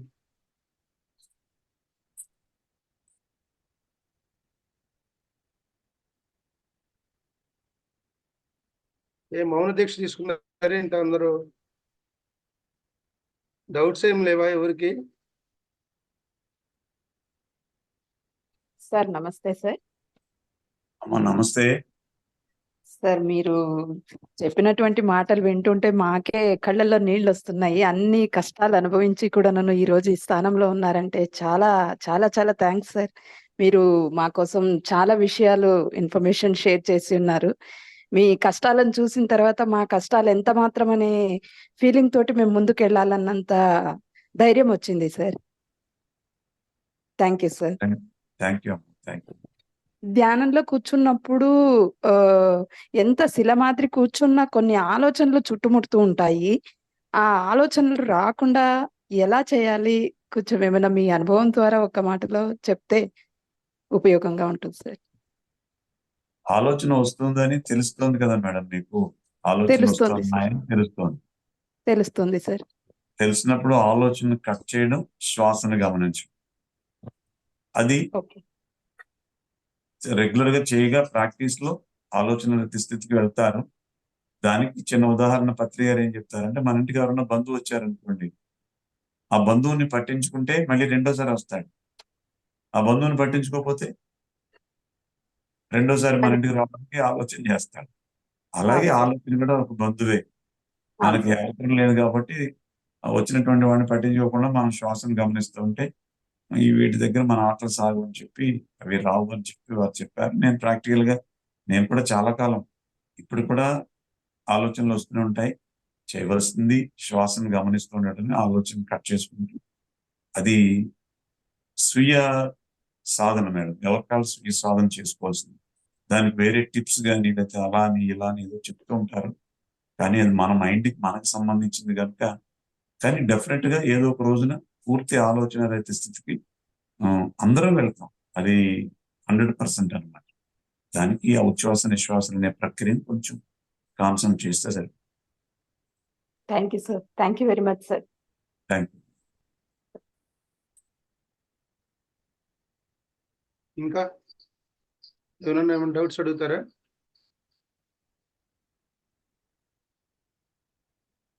ఓకే. సో మరొకసారి పిప్పల ప్రసాద్ సార్కి మనస్ఫూర్తిగా ప్రేమపూర్వకంగా అడగండి సార్. రాజు గారు అడగండి. సార్ పిప్పల ప్రసాద్ గారు నమస్కారం సార్. అయ్యా నమస్తే. మీరు మొన్న ఇక్కడికి వచ్చినప్పుడు నేను వచ్చానండి. లైక్ రుద్రవరంలో పిరమిడ్ స్టార్ట్ చేసినప్పుడు నేను వచ్చాను. అప్పుడు మిమ్మల్ని కలవడం ఫస్ట్ టైం. ఓకే. చాలా చాలా బాగా చెప్పారు సార్ అక్కడ కూడా క్లాస్ మీరు. సార్ మీరు ఇప్పుడు ఒక విషయం చెప్పారు కదా, మీరు జర్నీలో ఎక్కువ మెడిటేషన్ చేస్తారని చెప్పి. అవునండి. అది ఎలా సార్? అంటే మీరు డ్రైవింగ్ చేస్తున్నప్పుడా? మీరు డ్రైవింగ్ చేయకుండా కూర్చున్నప్పుడు మెడిటేషన్ చేయడం ఎట్లా సార్ అది? డ్రైవింగ్ చేస్తూ మెడిటేషన్ చేయకూడదు కదా. అవునండి. మరి కూర్చున్నప్పుడు మామూలు జస్ట్ శ్వాసను నాకు గమనిస్తూ డ్రైవర్ ఉంటాడు. సో నా సీట్ లో నేను చక్కగా బాసిపడేసి కూర్చోవడానికి ఎలా కంఫర్ట్ ఉంటే అలా కూర్చొని ధ్యానం చేస్తాను. నేను అలా అలవాటు చేసుకున్నాను. ఎందుకంటే ఎక్కువ జర్నీలో ఉండడం వల్ల అలా అలవాటు చేసుకున్నాను. ఓకే అండి. సో ఓకే, బాసిపడేసి కళ్ళు మూసుకొని అందులో కూడా జర్నీలో కూడా కళ్ళు మూసుకొని ఇంకా ధ్యానంలో ఉంటారు. అంతే, శ్వాసను గమనిస్తాను. ఓకే. కొంతమంది కళ్ళు తెరిచి చూస్తూ కూడా లైక్ ఇలా అని చెప్పి ధ్యానంలో ఉంటారని, అది కుదరదు కదా సార్ నాకు తెలిసి. అది it's not a good idea I think. మనం ఏది కుదరదంటానికి లేదు, కుదురుతుంది అనడానికి లేదండి. ఇన్ఫినిట్ ఎవరి స్థితి వాళ్ళు. ఇప్పుడు షిరిడి సాయిబాబా ఏ రోజుని కళ్ళు మూసి కూర్చుని ధ్యానం చేయలేదు. కానీ ఆయన కళ్ళు తెరిచి ఉండగానే నేను ధ్యానంలో ఉన్నానని సచరిత్ర చెప్తోంది. అది సాధ్యమే. ధ్యానం అంటే పరాకాష్ట అనమాట. అది ధ్యానం అంటే అసలు చేసేది కాదు. షిరిడి సాయి లాంటి వాళ్ళు చెప్పేది ఏంటంటే ధ్యానం అంటే చేసేది కాదు, 24 గంటల ధ్యానంలో ఉండేది. ఏ పని చేస్తున్నా మనం ఆ పని పట్ల ఎరుకుతూ ఉండడమే ధ్యానం. అది మరొక సబ్జెక్ట్ లో నేను డెఫినెట్ గా మెన్షన్ చేస్తాను అవకాశం వచ్చినప్పుడు. ఎరుక అంటారు కదా, అవును సార్. ఎరుక అని మనం స్టేజ్ మీద వింటాం. ఎరుక మీన్స్ ధ్యానమే. అది కళ్ళు తెరిచి చేసేదే. మనం ఏ పని చేస్తున్నాము. ఇప్పుడు నేను మాట్లాడుతున్నాను, నా మాట పట్ల నాకు ఎరుక ఉందనుకోండి, ఎదుటి వాళ్ళకి అది ఉపయోగపడుతుంది, నాకు ఉపయోగపడుతుంది. మీరు చాలా బాగా చెప్పారు సార్ అన్నారు మేడం. ఎందుకు ఆవిడకి అలా అనిపించిందంటే, ఆవిడ ఎలా విన్నారనేది పక్కన పెడితే నా మాట పట్ల నాకు ఎరుక ఉంది, నేను ఎలా మాట్లాడాలి. అది నేను అన్నెసరీ వర్డ్స్ మాట్లాడి మీకు విసుగు తెప్పించాను అనుకోండి, మీరు నన్ను అప్రిషియేట్ చేయగలరా? అంటే ఇప్పుడు నా మాట పట్ల నాకు ఎరుక ఉంది. ఇంకొక చిన్న విషయం చెప్తాను. ఈరోజు నాకు క్లాస్ స్టార్ట్ అయిన 10 నిమిషాలకి కరెంటు పోతుందని నాకు తెలుసు. భీమవరంలో ఒక 1/2 అవర్ ఆ మోటార్లు వేసేస్తారని, ట్యాప్ వచ్చే టైంకి పవర్ తీసేస్తారు. నేను ముందు కూర్చున్నాను, క్లాస్కి 5:50కే రెడీ అయ్యాను. నా వెనకాల చక్కగా ఒక సెట్టింగ్ ఉంటుంది అనమాట. అదంతా రెడీ చేసి పెట్టుకున్నాను రాత్రి. చూసే వాళ్ళకి వెనకాల అది అందంగా కనిపించాలి, ఒక సీతాకొక చిలుక వెనకాల కూడా కనపడుతుంది లైట్ గా. దాని మ్యూజిక్ అంతా దాన్ని బేస్ చేసుకుని దాని ముందు కూర్చుని చేస్తాను క్లాస్. కానీ ఈ రోజు ఏమైందంటే టైము 6 to 7 అన్నారు శివగారు. 6:10కి పవర్ పోతే 6:30కి పవర్ వస్తుంది. ఈ రూమ్ లో ట్యూబ్లైట్ పోద్ది, కరెంట్ పోద్ది. మాకు ఇది ఇన్వర్టర్ లేదండి. కరెంట్ పోతే నేను ఎవరికి కనిపించను, నెట్ రాదు. అప్పుడు దట్ ఈస్ ద ఎరుక. నేను కిటికీకి ముందు కూర్చుని కరెంట్ పోయినా నా సెల్ ఫోన్ లో ఉన్నటువంటి డేటా తోటి నేను ఈ ప్రోగ్రామ్ కంటిన్యూ చేయాలి అని నేను ప్లాన్ చేసుకుని కూర్చున్నాను. జస్ట్ కరెంట్ పోయినప్పుడు ఒక 5 to 10 seconds డిస్టర్బ్ అయింది, కానీ క్లాస్ డిస్టర్బ్ అవ్వలేదు కదా. ఇది ఎరుక, అది ధ్యానమే. ఈ హోస్ట్ నన్ను ఎలా ప్రజెంట్ చేయాలి, నా గురించి ఏం చెప్పాలి, అది ప్రిపరేషన్, దాన్ని ధ్యానమే. ఇప్పుడు మీరు కూడా క్లాస్ అయిన తర్వాత సార్తో నేను మాట్లాడాలి, అది ధ్యానమే. ధ్యానం అంటే ఓన్లీ కళ్ళు మూసుకుని కూర్చుని శ్వాసను గమనించి 2 గంటలు అయిపోయిన తర్వాత మళ్ళీ మన విశ్వరూపాన్ని ప్రపంచానికి చూపించడం కాదు. ఎవ్రీ సెకండ్ మనం చేసే పని పట్ల మనం ఎరుకుతో ఉండడమే ధ్యానం. అది ఇంకొక రోజు చెప్తానులేండి, దానికి నేను చాలా సబ్జెక్ట్ ఉంది నా దగ్గర, అదే డెఫినెట్ గా సార్ మనం మనకి షేర్ కావాలి. Thank you. ఎవ్రీ సెకండ్ మనం చేసే పని పట్ల ఎదుగుతూ ఉండడం అనేది 100%, 100%. అది కానీ ఎవ్రీ మనకన్నా సెకండ్ ఉపయోగపడాలి, లోకానికన్నా ఉపయోగపడాలి. Correct sir. ఎవ్రీ సెకండ్ ఎదుగుతా అన్నది ఇట్స్ వెరీ గ్రేట్ అచీవ్మెంట్. అది అంత సులభంగా అయితే వచ్చేది కాదు. అది సాధనతో వస్తుంది, సాధనతో వస్తుంది. నాకు వెరీ యాంగ్రీ, నేను అసలు మామూలు కోపం కాదు నాకు. ఇంట్లో వాళ్ళ మీద కోపమే, బయట వాళ్ళ మీద కోపం. దానివల్ల ఎన్నో నష్టాలు జరిగింది. ఇప్పుడు నష్టాలు కష్టాలను మాట్లాడుకుంటున్నాం, అవి ఎవరిని ఇచ్చే కాదు, మనం తెచ్చుకునే కదా. అవి నేను ఇప్పుడు నా వైఫ్ నాకు ఎంతో హ్యాపీగా అన్ని రెడీ చేసి ఇంటి దగ్గర పెడితే, నేను ఆవిడ మీద చిరాకు పడి కోపపడితే నేను మెడిటేట్ ఎలా అవుతాను? నాకు ఎరుకు లేదు. అప్పుడు నేను నా ఎరుకు ఏంటంటే, అది నా కోసం నా భార్య ఇంత కష్టపడి వంట చేసి పెట్టింది కదా, అవి ఎలా ఉన్నా సరే చాలా బాగున్నాయి అని చెప్తే తను గుడ్ ఫీల్ అవుతారు కదా. నాకు మళ్ళీ ఈవినింగ్ మళ్ళీ ఇంకా చక్కగా సఫర్ చేస్తారు కదా అని ఎరుకు నాకుంటే, దట్ ఈస్ మెడిటేషన్. అలా కాకుండా ఊళ్ళో మీద చిరాకులని ఇంటి దగ్గర చూపించి, ఇంట్లో వాళ్ళు చిరాకులేమో నా మీద చూపించుకొని అలా చేసి నువ్వు గంటలు మెడిటేషన్ చేసావు, ఏంటి ఉపయోగం? దట్ ఈస్ ఎరుకు, అది మెడిటేషన్.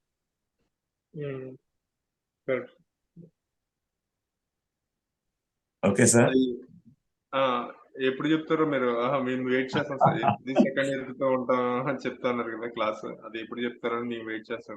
త్వరలో చెప్పండి. Thank you sir. Next batch లో సెషన్ పెట్టుకుందాం సార్ సార్ది. అప్పుడు దాని గురించి మనం డీటెయిల్ గా తెలుసు. షూర్ అండి. Okay sir, thank you. So ఇది వెరీ వెరీ ఇంపార్టెంట్ కాన్సెప్ట్, కష్ట నష్ట అవమానాలు. చాలా మందికి ఏదో ధ్యానం చేస్తే నాకు అన్ని పోతాయి, ఏదో నేను సుఖంగా ఉంటాను. సుఖంగా ఉంటుంది, ఇక్కడ కూడా కష్టాలు ఉంటాయి. సో భౌతిక జీవితంలో కావచ్చు, ఆధ్యాత్మిక జీవితంలో ఎక్కడైనా మనకు పరీక్షలు ఉంటాయి. ఆ పరీక్షలన్నింటినీ మనం సాధన చేసుకుంటూ, సాధన ద్వారా పొందిన జ్ఞానంతో మనం ఎలా జయిస్తామనేది మన లైఫ్ యొక్క పజిల్. సో భగవాన్ రమణ మహర్షికి ఎన్నో కష్టాలు ఉన్నాయి, వీర బ్రహ్మేంద్ర స్వామి ఎన్నో సమస్యలు ఎదుర్కొన్నారు, జీసస్ క్రైస్ట్ ఎన్నో సమస్యలు ఎదుర్కొన్నారు. సో కాబట్టి ఏది వచ్చినా కూడా మనం, చాలా మంది మేడంలు ఒక్కొక్కసారి క్లాస్ కాల్ చేస్తారు, సార్ నేను ధ్యానం చేస్తున్నాను, నాకు కుదరట్లేదు, ఈ రోజుతో వదిలేద్దామని. వదిలేయండి అని చెబుతున్నా. సో వదిలేయటం అనేది కాదు, అక్కడ పట్టరాదు, పట్టు విడవరాదు. మనం దాన్ని ఎన్నుకున్నాం, ఆ ఎన్నుకున్న మార్గాన్ని జయించాలి, సాధించాలంటే కొంత టైం పడుతుంది. అన్నం ఉడకాలంటే మినిమం అరగంట టైం పడుతుంది కదా. అట్లాగే మన జీవితంలో ఎన్నో కర్మలు పూజ చేసుకొని వచ్చాం. మనం కూర్చోగానే అమృతం అంత అద్భుతాలు కనపడాలంటే కనపడవు. సో అది పెద్ద కథ ఉంది, మన బ్యాక్ ఎండ్ చాలా పెద్ద హిస్టరీ ఉంటుంది. దాన్ని అన్నింటిని కూడా మనం ఎరుకుతో నిరంతరం మనం మాట్లాడేటప్పుడు కావచ్చు, మనం ఒక కర్మ చేసేటప్పుడు కావచ్చు, అవన్నీ మనం ప్రాపర్ వేలో తీసుకెళ్తేనే మన ఆధ్యాత్మిక సాధన మార్గంలో ముందుకెళ్ళాలి. సో చాలా మంది ఈరోజు కాన్సెప్ట్ కూడా నాకు చాలా రిలేటెడ్. సో దయచేసి ఈ కార్యక్రమం పిప్పల ప్రసాద్ గారు కూడా ఉండవలసింది కోరుతున్నా. ఒక 2 నిమిషాలు. కష్ట నష్ట అవమానాలు ఆధ్యాత్మిక మెట్లు.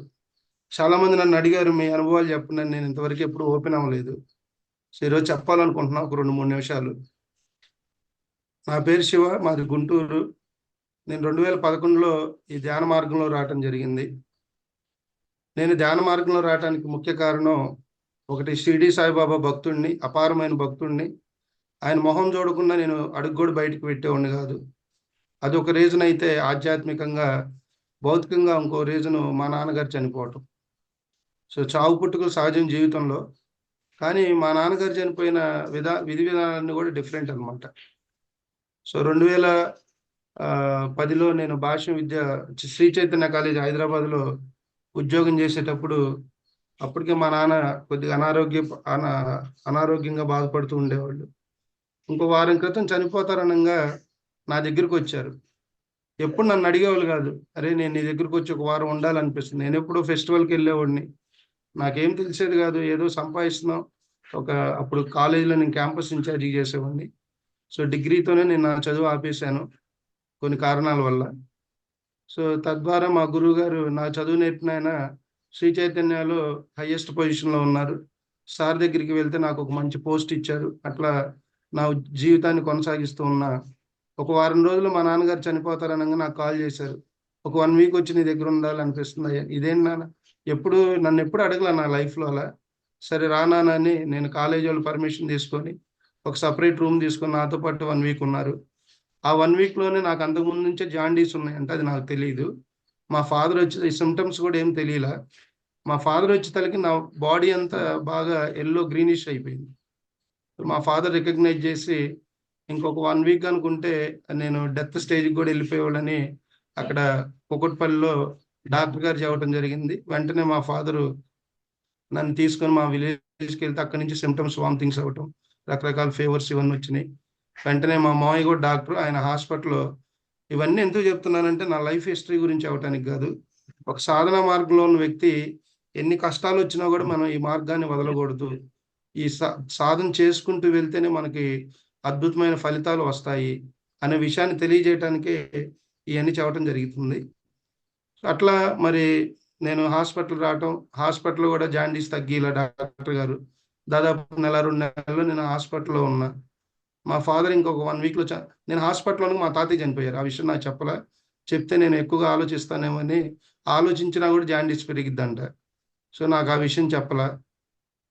మరి మా నాన్నగారు ఇంకా డాక్టర్కి కూడా ఎదురు తిరిగి 2 నెలలు ఇంత ఖర్చు పెట్టాను, మీరేం చేయట్లేదు అని మా ఊరి దగ్గర ఇంటూరు అని ఒక ఊరు ఉంటుంది, అక్కడ ఇట్లా ప్యాచ్ చేస్తారు. 5 పంచలోహాలతో ఒక ప్యాచ్ చేసి కొన్ని మూలికలు అవన్నీ ఇస్తారు తినమని. అవి తింటే తగ్గిద్దని అక్కడ ఉన్న నమ్మకంతో అక్కడికి తీసుకెళ్ళి నన్ను మరి అది చేయించడం జరిగింది. అది చేయించిన మా తాతగారు చనిపోయారని నేను డిశ్చార్జ్ అయ్యి చెప్పారు. మా తాతయ్య దినానికి మా నాన్నగారు చనిపోయారు. మా తాతయ్య చనిపోయారు కదా, 12 రోజుల ఫంక్షన్ ఉంటుంది. ఆ 12 రోజుల ఫంక్షన్ నైట్ 1 minute ఫ్రెండ్స్, బాగా ఎండబడుతుంది.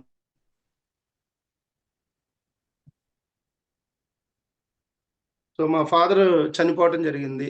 నాకంతా బ్లాంకెట్ మైండ్, జీవితం ఏమి అర్థం కావట్లేదు. బంధువులు అందరూ, మా ఫాదర్ ఉన్నప్పుడు అందరికీ మరి మాది పెద్ద కుటుంబం, మేనత్తలు 3, మరి చాలా పెద్ద కుటుంబం, ఉమ్మడి కుటుంబం. మా ఫాదర్ అందరికీ కూడా వాళ్ళ పిల్లలు అందరికి పెళ్లిళ్ళు చేశారు, వాళ్ళందరికీ అన్ని సమకూర్చి వెళ్ళిపోయాడు.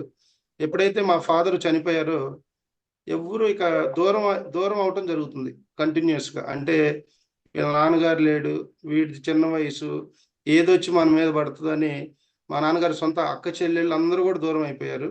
ఇక మా ఫోన్ కూడా కాంటాక్ట్స్ లేరు. అప్పుడు నేను రియలైజ్ అయ్యా జీవితం అంటే ఇదే. మా ఫాదర్ చనిపోయినప్పుడు ఆ కట్టెలో ఇప్పుడు పిప్పల ప్రసాద్ సార్ వాళ్ళ బాబు చనిపోతే ఎలా అయితే చూస్తూ ఉన్నారో, నేను కూడా అదే విధంగా మా నాన్నగారు చనిపోయేటప్పుడు అసలు ఏంటి ఈ జీవితం, ఈ చావు ఏంటి, పుట్టుకేంటి, చనిపోయినాక మనిషి వ్యక్తిత్వం ఏంటి అని ఒక డీప్ ఒక సారోనెస్ ట్రాన్స్లోకి వెళ్ళా. అలా వెళ్తుండగా ఒక 1 year పాటు బయటకు కూడా వెళ్ళా. ఒక రకమైన భయం ఏర్పడింది మైండ్లో. ఇంక నేను ఎలా బతకాలి, ఈ కుటుంబం ఏంటి, అన్ని వదిలేసి వెళ్ళాడు. అప్పటికే మా ఫాదరు దాదాపు ప్రతి సంవత్సరం ఒక 15 ఎకరాల మిరప తోటలు వేసేవాళ్ళు. అప్పటికే 2-3 సంవత్సరాలు ఆర్థికంగా దెబ్బతిని కొన్ని లక్షల పాటు అప్పు ఉంది. ఎక్కడ మన ఈ కోల్డ్ స్టోరేజెస్లో వాళ్ళందరూ కాల్ చేయటం, మరి డబ్బులు ఇవ్వాల్సిన కూడా ఎగ్గొట్టారు. దాదాపు 4-5 లక్షల రూపాయలు మరి ఈ ట్రాక్టర్ వ్యవసాయం మీద ఎగ్గొట్టేశారు, మీ నాన్నకి ఇచ్చామని చెప్పేశారు. ఇటువంటి నాకేం తెలియదు. నేను అప్పుడే జస్ట్ డిగ్రీ అయిపోయి ఏం బాధ్యత లేని వ్యక్తికి తల మీద పెడితే ఎలా ఉంటుందో ఒకసారి ఆలోచించుకోండి. సో అటువంటి తరుణంలో నేను మళ్ళీ ధైర్యాన్ని తెచ్చుకొని ఒక 1 year పాటు హిమాలయాల నుంచి ఏయో తెప్పించేవాడిని. ఆంజనేయ స్వామి పూజలు అవన్నీ చేయించేవాడిని ఇంట్లో. అయినా ఎక్కడ ఫలితం ఉండేది కాదు. బాబా గుడికి కూడా వెళ్ళేవాడిని. ఆ గుడిలోకి వెళ్ళినంతసేపు ఆనందంగా ఉండేది, గుడి బయటకు వచ్చాక మళ్ళీ మామూలు. ఇటువంటి తరుణంలో నేను మరి గుంటూరులో భాష్య విద్యా సంస్థలో పనిచేస్తున్నప్పుడు నా రూమ్ ముందుకు ఒక చిన్న పాంప్లెట్ వచ్చింది, ధ్యానం అంటే శ్వాస మీద ధ్యాస అని అందరు గురువులు. ఆ పాంప్లెట్ చూడంగానే నాకేదో మనసులో ఏదో నా జీవితంలో నాకు కావాల్సిన నా దగ్గరికి వచ్చింది అని, అది చూడంగానే ఒక ప్లెజెంట్ అట్మాస్ఫియర్ అనేది నాకు కలగటం. నేను దాన్ని చూసుకొని దాని మీద వెలగపూడి లక్ష్మణరావు గారి నెంబరు, అట్లా ధ్యానాంధ్రప్రదేశ్ సాంబశివరావు గారు అని ఉంటారు, వాళ్ళిద్దరు నెంబర్ ఉంటే వాళ్ళు కాల్ చేసి ఇమీడియట్గా, సరే ఇట్లా నా పేరు శివ, నేను భాష్యంలో ఇట్లా వర్క్ చేస్తూ ఉంటాను, ఈ ధ్యానం నాకు కావాలి, నేను నేర్చుకోవాలన్నప్పుడు ముందుగా లక్ష్మణరావు గారు రెస్పాండ్ అయ్యి, సో మాది పలానా చాటి ఇల్లు, మీరు రండి అంటే నేను వెళ్ళటం జరిగింది. అక్కడ లక్ష్మణరావు గారి పెద్ద కోళ్ళు నా క్లాస్మేట్ 10th వరకు. సో అది చూడంగానే నేను అక్కడ ఆశ్చర్యపోవడం జరిగింది. అట్లా లక్ష్మణరావు గారి ద్వారా మరి నేను ధ్యానం నేర్చుకోవటం, ధ్యానాంధ్రప్రదేశ్ సాంబశివరావు గారి ద్వారా ఈ ధ్యాన మార్గంలో రావడం జరిగింది. అప్పటి వరకు నేను బాబా భక్తుడినే, అన్ని చూసేవాడిని, చేసేవాడిని. పూజలు కూడా బాగా నిష్టగా చేసేవాడిని. ఆ డిగ్రీలో ఉన్నప్పుడు కూడా 3 సంవత్సరాలు అయ్యప్ప మాలలోనే ఉన్నా. చిన్నప్పటి నుంచి కూడా నాకు ఆధ్యాత్మికత అంటే బాగా విపరీతమైన ఇది ఉంది. మా ఫాదర్‌కి అది నచ్చేది కాదు. ఇంత చిన్న వయసులో ఇయన్నీ ఎందుకు నీకు? ముందు చదువుకి ఇట్లా చెప్పేవాళ్ళు. కానీ నేను వాళ్ళ మాటలు పట్టించుకోకుండా నా బాటలో నేను నడిచేవాడిని ఆ ఒక్క విషయంలో. అలా అలా ప్రయాణం కొనసాగుతుంది. ధ్యానం నేర్చుకున్నాను. ధ్యానం తర్వాత ఎన్నో అనుభవాలు. మరి మా నాయనమ్మ అప్పటి వరకు కూతుళ్ళంటే బాగా ఇష్టం ఉండేది. ఎప్పుడైతే మా ఫాదర్ చనిపోయారో తనకి మా ఫాదర్ విలువలు తెలిసినాయి. అప్పటి నుంచి కొద్దిగా మాతో కనెక్టివిటీలో ఉండటం తెలుసు. పెద్దోళ్ళు ఏం చెప్పినా ఇంట్లో వాళ్ళు ఉంటే అదొక అండ. అది మనందరికీ తెలుసు. పెద్దవాళ్ళు మనకి ఏం చెప్పినా పర్లా, వాళ్ళు మన ముందుంటే ఏదైనా తెలిసింది తెలియంది వాళ్ళ యొక్క అనుభవంతో చెబుతారు కాబట్టి మనకి నిండు ధైర్యం ఉంటుంది కుటుంబానికి. సో అట్లా మా నాయనమ్మ కూడా మరి శుభ్రంగా మారి మాతో కొద్దిగా కలిసిమెలిసి ఉండటం అట్లా కలిసిపోయింది.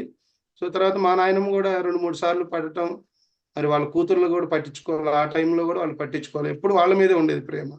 ఆ 3 టైమ్స్ కూడా నేనే తీసుకెళ్ళటం, సర్జరీ చేయించటం, మళ్ళీ తను రికవర్ చేసుకోవటం. నాకు వచ్చిన జీవితంలోనే ఇన్ని ఇబ్బందులు పడుతూ, కష్టాలు పడుతూ ఈ సాధనా మార్గంలోకి వచ్చాక నాకు ఫస్ట్ నేను ఎక్కడ నమ్మానంటే, ఇప్పుడు సార్ ఆత్మలు కనపడతాయి ఇవన్నీ చెప్పారు కదా.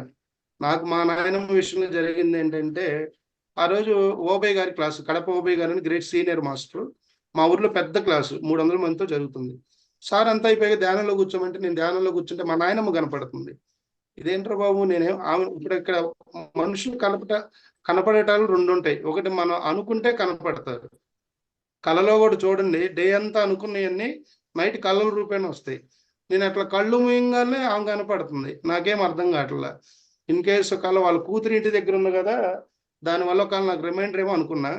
క్లాస్ అయిపోయింది, ఓపే గారిని వదిలిపెట్టి నేను బ్యాక్ వస్తున్నాను, మా నాయనమ్మ చనిపోయిందని నాకు కాల్ వచ్చేసింది. మీ నాయనమ్మ చనిపోయిందని నాకు కాల్ వచ్చేసింది. తర్వాత వెళ్ళాం. బాడీ ఆమంటే అంటారు కదా, పండిపోయింది వెళ్ళిపోయారు అదృష్టవంతులు అని. 92 ఇయర్స్లో చనిపోయింది మా నాయనమ్మ. సో తర్వాత అన్ని కార్యక్రమాలు చేశాను. మా నాయనమ్మ గారి పెద్ద కర్మకు కూడా పిప్పల ప్రసాద్ గారు ప్రోగ్రాం పెట్టాను. మా బంధువులందరూ ఆ రోజు నువ్వు నాన్ వెజ్ పెట్టాల్సిందని నన్ను ఒత్తిడి చేశారు. నాకు బంధుత్వాలు వద్దు, ఏమి వద్దు, మీరు వస్తే సహకరించి చక్కగా ఆనందించి ఈ ప్రోగ్రాం వెళ్ళండి, లేదంటే మీరు రాకపోయినా పర్లే అని నేను ఒక నిర్ణయం తీసుకొని చక్కగా మా నాయనమ్మ చనిపోయిన రోజు కూడా పిప్పల ప్రసాద్ గారి చేత ఒక 500 మంది మేటర్స్ తీసుకొచ్చి మా ఇంటికి చక్కగా ఆ కార్యక్రమాన్ని కూడా అద్భుతంగా చేయటం జరిగింది. అదంతా ఒకటి నా ట్రావెలింగ్. తర్వాత మా చెల్లి, మా సిస్టర్కి మ్యారేజ్ చేయటం, అవి మంచి సంబంధాలు వస్తే సొంత బంధువులు కూడా సరైన డెసిషన్ ఇచ్చేవాళ్ళు కాదు. ఒకవేళ మంచి సంబంధం వస్తే వీళ్ళు ఎక్కడ బాగుపడిపోతారో, మళ్ళీ వాళ్ళు ఎక్కడ హై స్థితికి వెళ్తారని ఇటువంటి రకరకాల ఆలోచనలతో ఉండేవాళ్ళు నా చుట్టుపక్కల, నా సొంత వాళ్ళే. అవన్నీ చూసి కూడా మానసికంగా చాలా బాధపడేవాడిని. మనం వాళ్ళని ఏం చేయలేదు కదా, గతంలో ఏం చేశానో తెలియదు, ఇప్పుడైతే మనం ఏం చేయట్లేదు, ఒకరికి హాని చేయలేదు, కానీ ఎందుకు వీళ్ళు ఇలా ఉంటున్నారు సొంత వాళ్ళు కూడా అని ఒక భావన బాగా ఏర్పడిపోయింది. తర్వాత అనుకోకుండా ఒక 2-3 మ్యాచెస్ వచ్చాయి.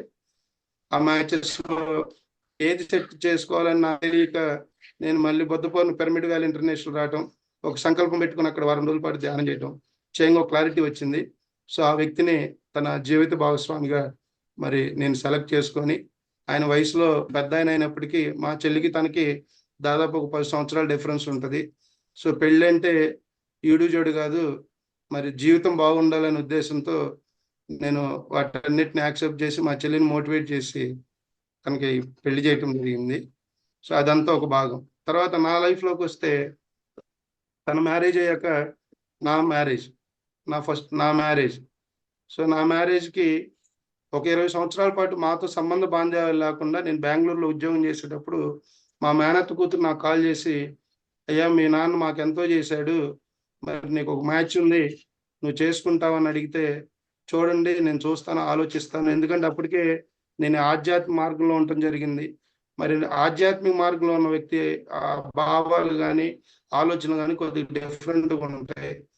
తను నాతో ఎంతవరకు అడ్జస్ట్ అవ్వగలదని ఇట్లా బ్యారీ చేసుకున్నాను. తర్వాత వాళ్ళు ఆ మ్యాచ్ నాకు, ఎందుకంటే తనది సెకండ్ మ్యారేజ్, నాది ఫస్ట్ మ్యారేజ్. ఆ అమ్మాయిది సెకండ్ మ్యారేజ్, నాది ఫస్ట్ మ్యారేజ్. అయినా చుట్టాల నుంచి వస్తుంది, నాకు ఇంట్లో పెద్దవాళ్ళు ఎవరు లేరు, చూసేవాళ్ళు కూడా ఎవరు లేరు. నాకు ఇష్టం ఫస్ట్లో ఇష్టం లేదు. తర్వాత వీళ్ళందరూ చెప్పిన మాటలకి నేను కూడా కొద్దిగా డిక్రీజ్ అయిపోయి లైఫ్లో అన్ని కావాలంటే రావు, కొన్ని కొన్ని కావాలనుకున్నప్పుడు కొన్ని కొన్ని వదిలేసుకోవాలి. మనం ఒకరికి మంచి జీవితాన్ని ఇచ్చిన వాళ్ళు అవుతామని ఒక పాజిటివ్ యాటిట్యూడ్తో నేను ఆ మ్యారేజ్ చేసుకోవడం జరిగింది. ఆ మ్యారేజ్ చేసుకున్నాక ఆ మ్యారేజ్ వాళ్ళ గురించి తెలిసిన విషయాలన్నీ వీళ్ళకి తెలుసు, కానీ ఒక్క విషయం కూడా నాకు చెప్పాల. ఒక్క విషయం కూడా నాకేమి చెప్పలే వాళ్ళు. తెలియకుండా ఆ మ్యారేజ్ చేసుకోవటం, మళ్ళీ అక్కడ ఎన్నో బాధలు అనుభవాలు తీసుకొని డైవర్స్ అయిపోయింది. అంటే ఒక సాధకుడిగా ఉన్న నేను కూడా నా జీవితంలో ఎన్నో ఇబ్బందులు పడ్డా, ఎన్నో బాధలు పడ్డా. తర్వాత అది డైవర్స్ అయిపోయింది. అనుకోకుండా ఇంకా అసలు పెళ్ళే వద్దురా బాబు అనుకున్న నేను, ఎందుకు ఈ కమర్షియల్ రిలేషన్స్, ఈ వ్యవహారం అంతా నాకు వద్దు, ఇక జీవితాంతం కూడా పత్రిసారికి ఒక రోజు మా ఊరు వచ్చినప్పుడు చెప్పా, జీవితంలో నా ఆఖరి శ్వాస ఉన్నంత వరకు నేను మీ మార్గాన్ని వదిలిపెట్టనని బ్లైండ్గా అనేసాను. ఎప్పుడైతే నేను ఆ మార్గానికి డిస్కనెక్ట్ అయ్యే ఉన్నో నాకేదో సమస్య వచ్చి నా మూలన పడేది. ఆల్రెడీ సమస్యలో ఉన్న ఈ సమస్యలో ఉన్న వ్యక్తికి ఇంకా ఎన్నో సమస్యలు వచ్చాయి. సో కాబట్టి వచ్చేంత వరకే మనకి ఆ గైడెన్స్. వన్స్ వచ్చాక మన చేతుల్లో ఏముండదండి. మనం ఎంత డిస్కనెక్ట్ అవుతా ఉంటే మనకు అన్ని సమస్యలు నేచర్ క్రియేట్ చేస్తూ ఉంటుంది. ఈ పజిల్స్ అన్ని కూడా మన సాధన మార్గంలో ఎదగటానికి. సో రీసెంట్గా అసలు నాకు మ్యారేజ్ వద్దనే వ్యక్తి అనే నేను మళ్ళీ రీసెంట్గా ఇట్లాగే ఈ మెడిటేషన్ ప్రోగ్రామ్స్లో ఒక మేడం పరిచయం అవటం, తను మిమ్మల్ని మ్యారేజ్ చేసుకోవాలనుకుంటున్నానండి, మరి మీ ఉద్దేశం ఏంటంటే నేను క్లియర్గా చెప్పడం జరిగింది నాకున్న సిచ్యువేషన్స్ ఇవన్నీ కూడా. అయినప్పుడు కూడా తను యాక్సెప్ట్ చేసి, నాకు ఫైనాన్స్తో సంబంధం లేదు, ఎటువంటి విషయాలతో సంబంధం లేదు, మీరు నాకు నచ్చారు అన్నప్పుడు, లేదు మేడం నేను తను ఫస్ట్లో యాక్సెప్ట్ చేయలేదు, ఒక 100 times రిజెక్ట్ చేయడం జరిగింది. తర్వాత వాళ్ళ ఫ్యామిలీ మెంబర్స్తో మా ఊరు వచ్చి మళ్ళీ అనుకోకుండా ఇదంతా ఒక 15 daysలో జరిగిన షెడ్యూల్.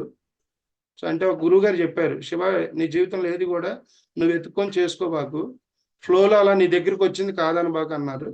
సో అట్లాగే మళ్ళీ నా ఒక అమ్మాయి ఇట్లా మాస్టర్ రావటం, వాళ్ళ కుటుంబ సభ్యులతో అన్ని మాట్లాడుకొని మళ్ళీ రీసెంట్గానే ఒక 20 days బ్యాక్ మ్యారేజ్ చేసుకోవటం అనుకోకుండా జరిగింది. సో ఇది నా లైఫ్ ఎక్స్పీరియన్స్. అంటే ఇవన్నీ ఎందుకు చెప్తున్నా అంటే నా చరిత్ర చెప్పుకోవడానికి కాదు. జీవితంలో ఎన్నో కష్టాలు ఉంటాయి, ఒడిదుడుకులు ఉంటాయి, నష్టాలు ఉంటాయి. వాటిని ఛాలెంజెస్గా తీసుకొని, ఒక బాధ ఉంది దాని పట్ల దుఃఖం ఉందంటే దాని పట్ల జ్ఞానం మనకు లేకపోవటమే, అవునా కదా? దాని పట్ల జ్ఞానం ఉంటే మనకు దుఃఖం లేదు కదా. సో కాబట్టి సాధనా మార్గంలో మనమంతా ఉన్నాం కాబట్టి చక్కగా మనమంతా నిరంతర సాధన చేసుకుంటూ అందరినీ ప్రేమతో చూస్తూ, ఎప్పుడైతే మనం ప్రకృతి నియమాలకు, విశ్వ నియమాలకు అనుగుణంగా మనం జీవిస్తామో ఎల్లప్పుడూ మన యందు ఆ ప్రకృతి మాత మనల్ని కనిపెట్టుకొని కాపాడుతూనే ఉంటుంది. అదే పత్రిసారి చెప్పాడు, షిరిడి సాయినాథుడు చెప్పాడు, సత్సాయిబాబా చెప్పారు, వీరబ్రహ్మేంద్ర స్వామి చెప్పారు, జీసస్ క్రైస్ట్ చెప్పారు. మనం వాళ్ళు చెప్పిన విషయాలన్నీ వదిలేసి వాళ్ళని స్మరించుకుంటూ బతుకుతున్నాం కాబట్టి మనలో ఈ దుఃఖం.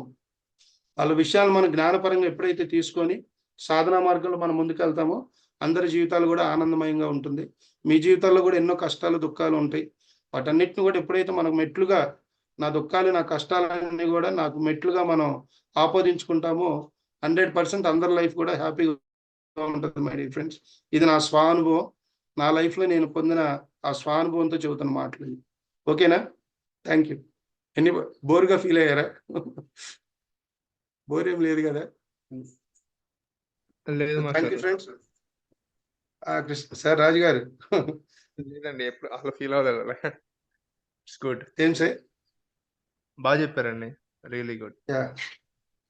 ఇంకా లైఫ్లో అసలు మ్యారేజ్ వద్దనుకున్నా. ఇంకొన్నాళ్ళు ఎందుకు ఈ కమర్షియల్ ఈ రిలేషన్స్, లోపల ఒకటి బయట ఒకటి, స్వార్థము, ఏం తీసుకెళ్తాం, 4 రోజులు ఉండే జీవితానికి ఇన్ని నాటకాలు, ఇన్ని వేషాల అని నేను అసలు వద్దనుకున్న వ్యక్తిని మా ఫ్రెండ్స్ కూడా ఇప్పుడు చెప్తే ఆశ్చర్యపోతున్నారు. అంత ఆపోజిట్ అయిపోయాయి మ్యారేజెస్. ఈ మ్యారేజ్ నా లైఫ్ పార్ట్నర్ కూడా నేను క్లియర్గా చెప్పేసి ఇవన్నీ. కానీ విషయం ఏంటంటే తను అన్నీ యాక్సెప్ట్ చేసింది, నన్నుగానే చూస్తానంది ఎప్పటికీ. దాంతో నేను తను యాక్సెప్ట్ చేయటం, మరి వాళ్ళ పెద్దలతో వాళ్ళందరూ వచ్చి అరేంజ్డ్ మ్యారేజ్ లాగా మాట్లాడుకొని, తను హైదరాబాద్ ఖమ్మంలో ఉంటుంది. మనకు ప్రీవియస్ ఆన్లైన్ సెషన్లో కూడా కొన్ని క్లాసెస్కి అటెండ్ అయింది తను. సో అలా నాకు మళ్ళీ ఈ మ్యారేజ్ జరగటం జరిగింది. సో ఇది ఫ్రెండ్స్ నా లైఫ్, నా అనుభవాలు. చాలా మంది అడిగారు, చాలా ఉన్నాయి, అన్ని చెప్తే అది పెద్ద పుస్తకం అయింది. సో షార్ట్ అండ్ స్వీట్గా చెప్పడం జరిగింది. Thank you. సో ప్రతిరోజు కూడా మీ ఎక్స్పీరియన్స్ కూడా చెప్పండి. అందరూ రేపు నుంచి రోజుకి ఒక 5 అనుభవాలు తీసుకుంటూ వెళ్దాం. ఓకేనా? Thank you so much. Sir పిప్పల Prasad sir, thank you so much. నాకు పిప్పల ప్రసాద్ సార్ కాదు, నాకు పిప్పల ప్రసాద్ గారు మా కుటుంబ సభ్యులతో సమానం. ఇది వేదిక కాబట్టి సార్ అంటున్నా. Thank you so much sir. Thank you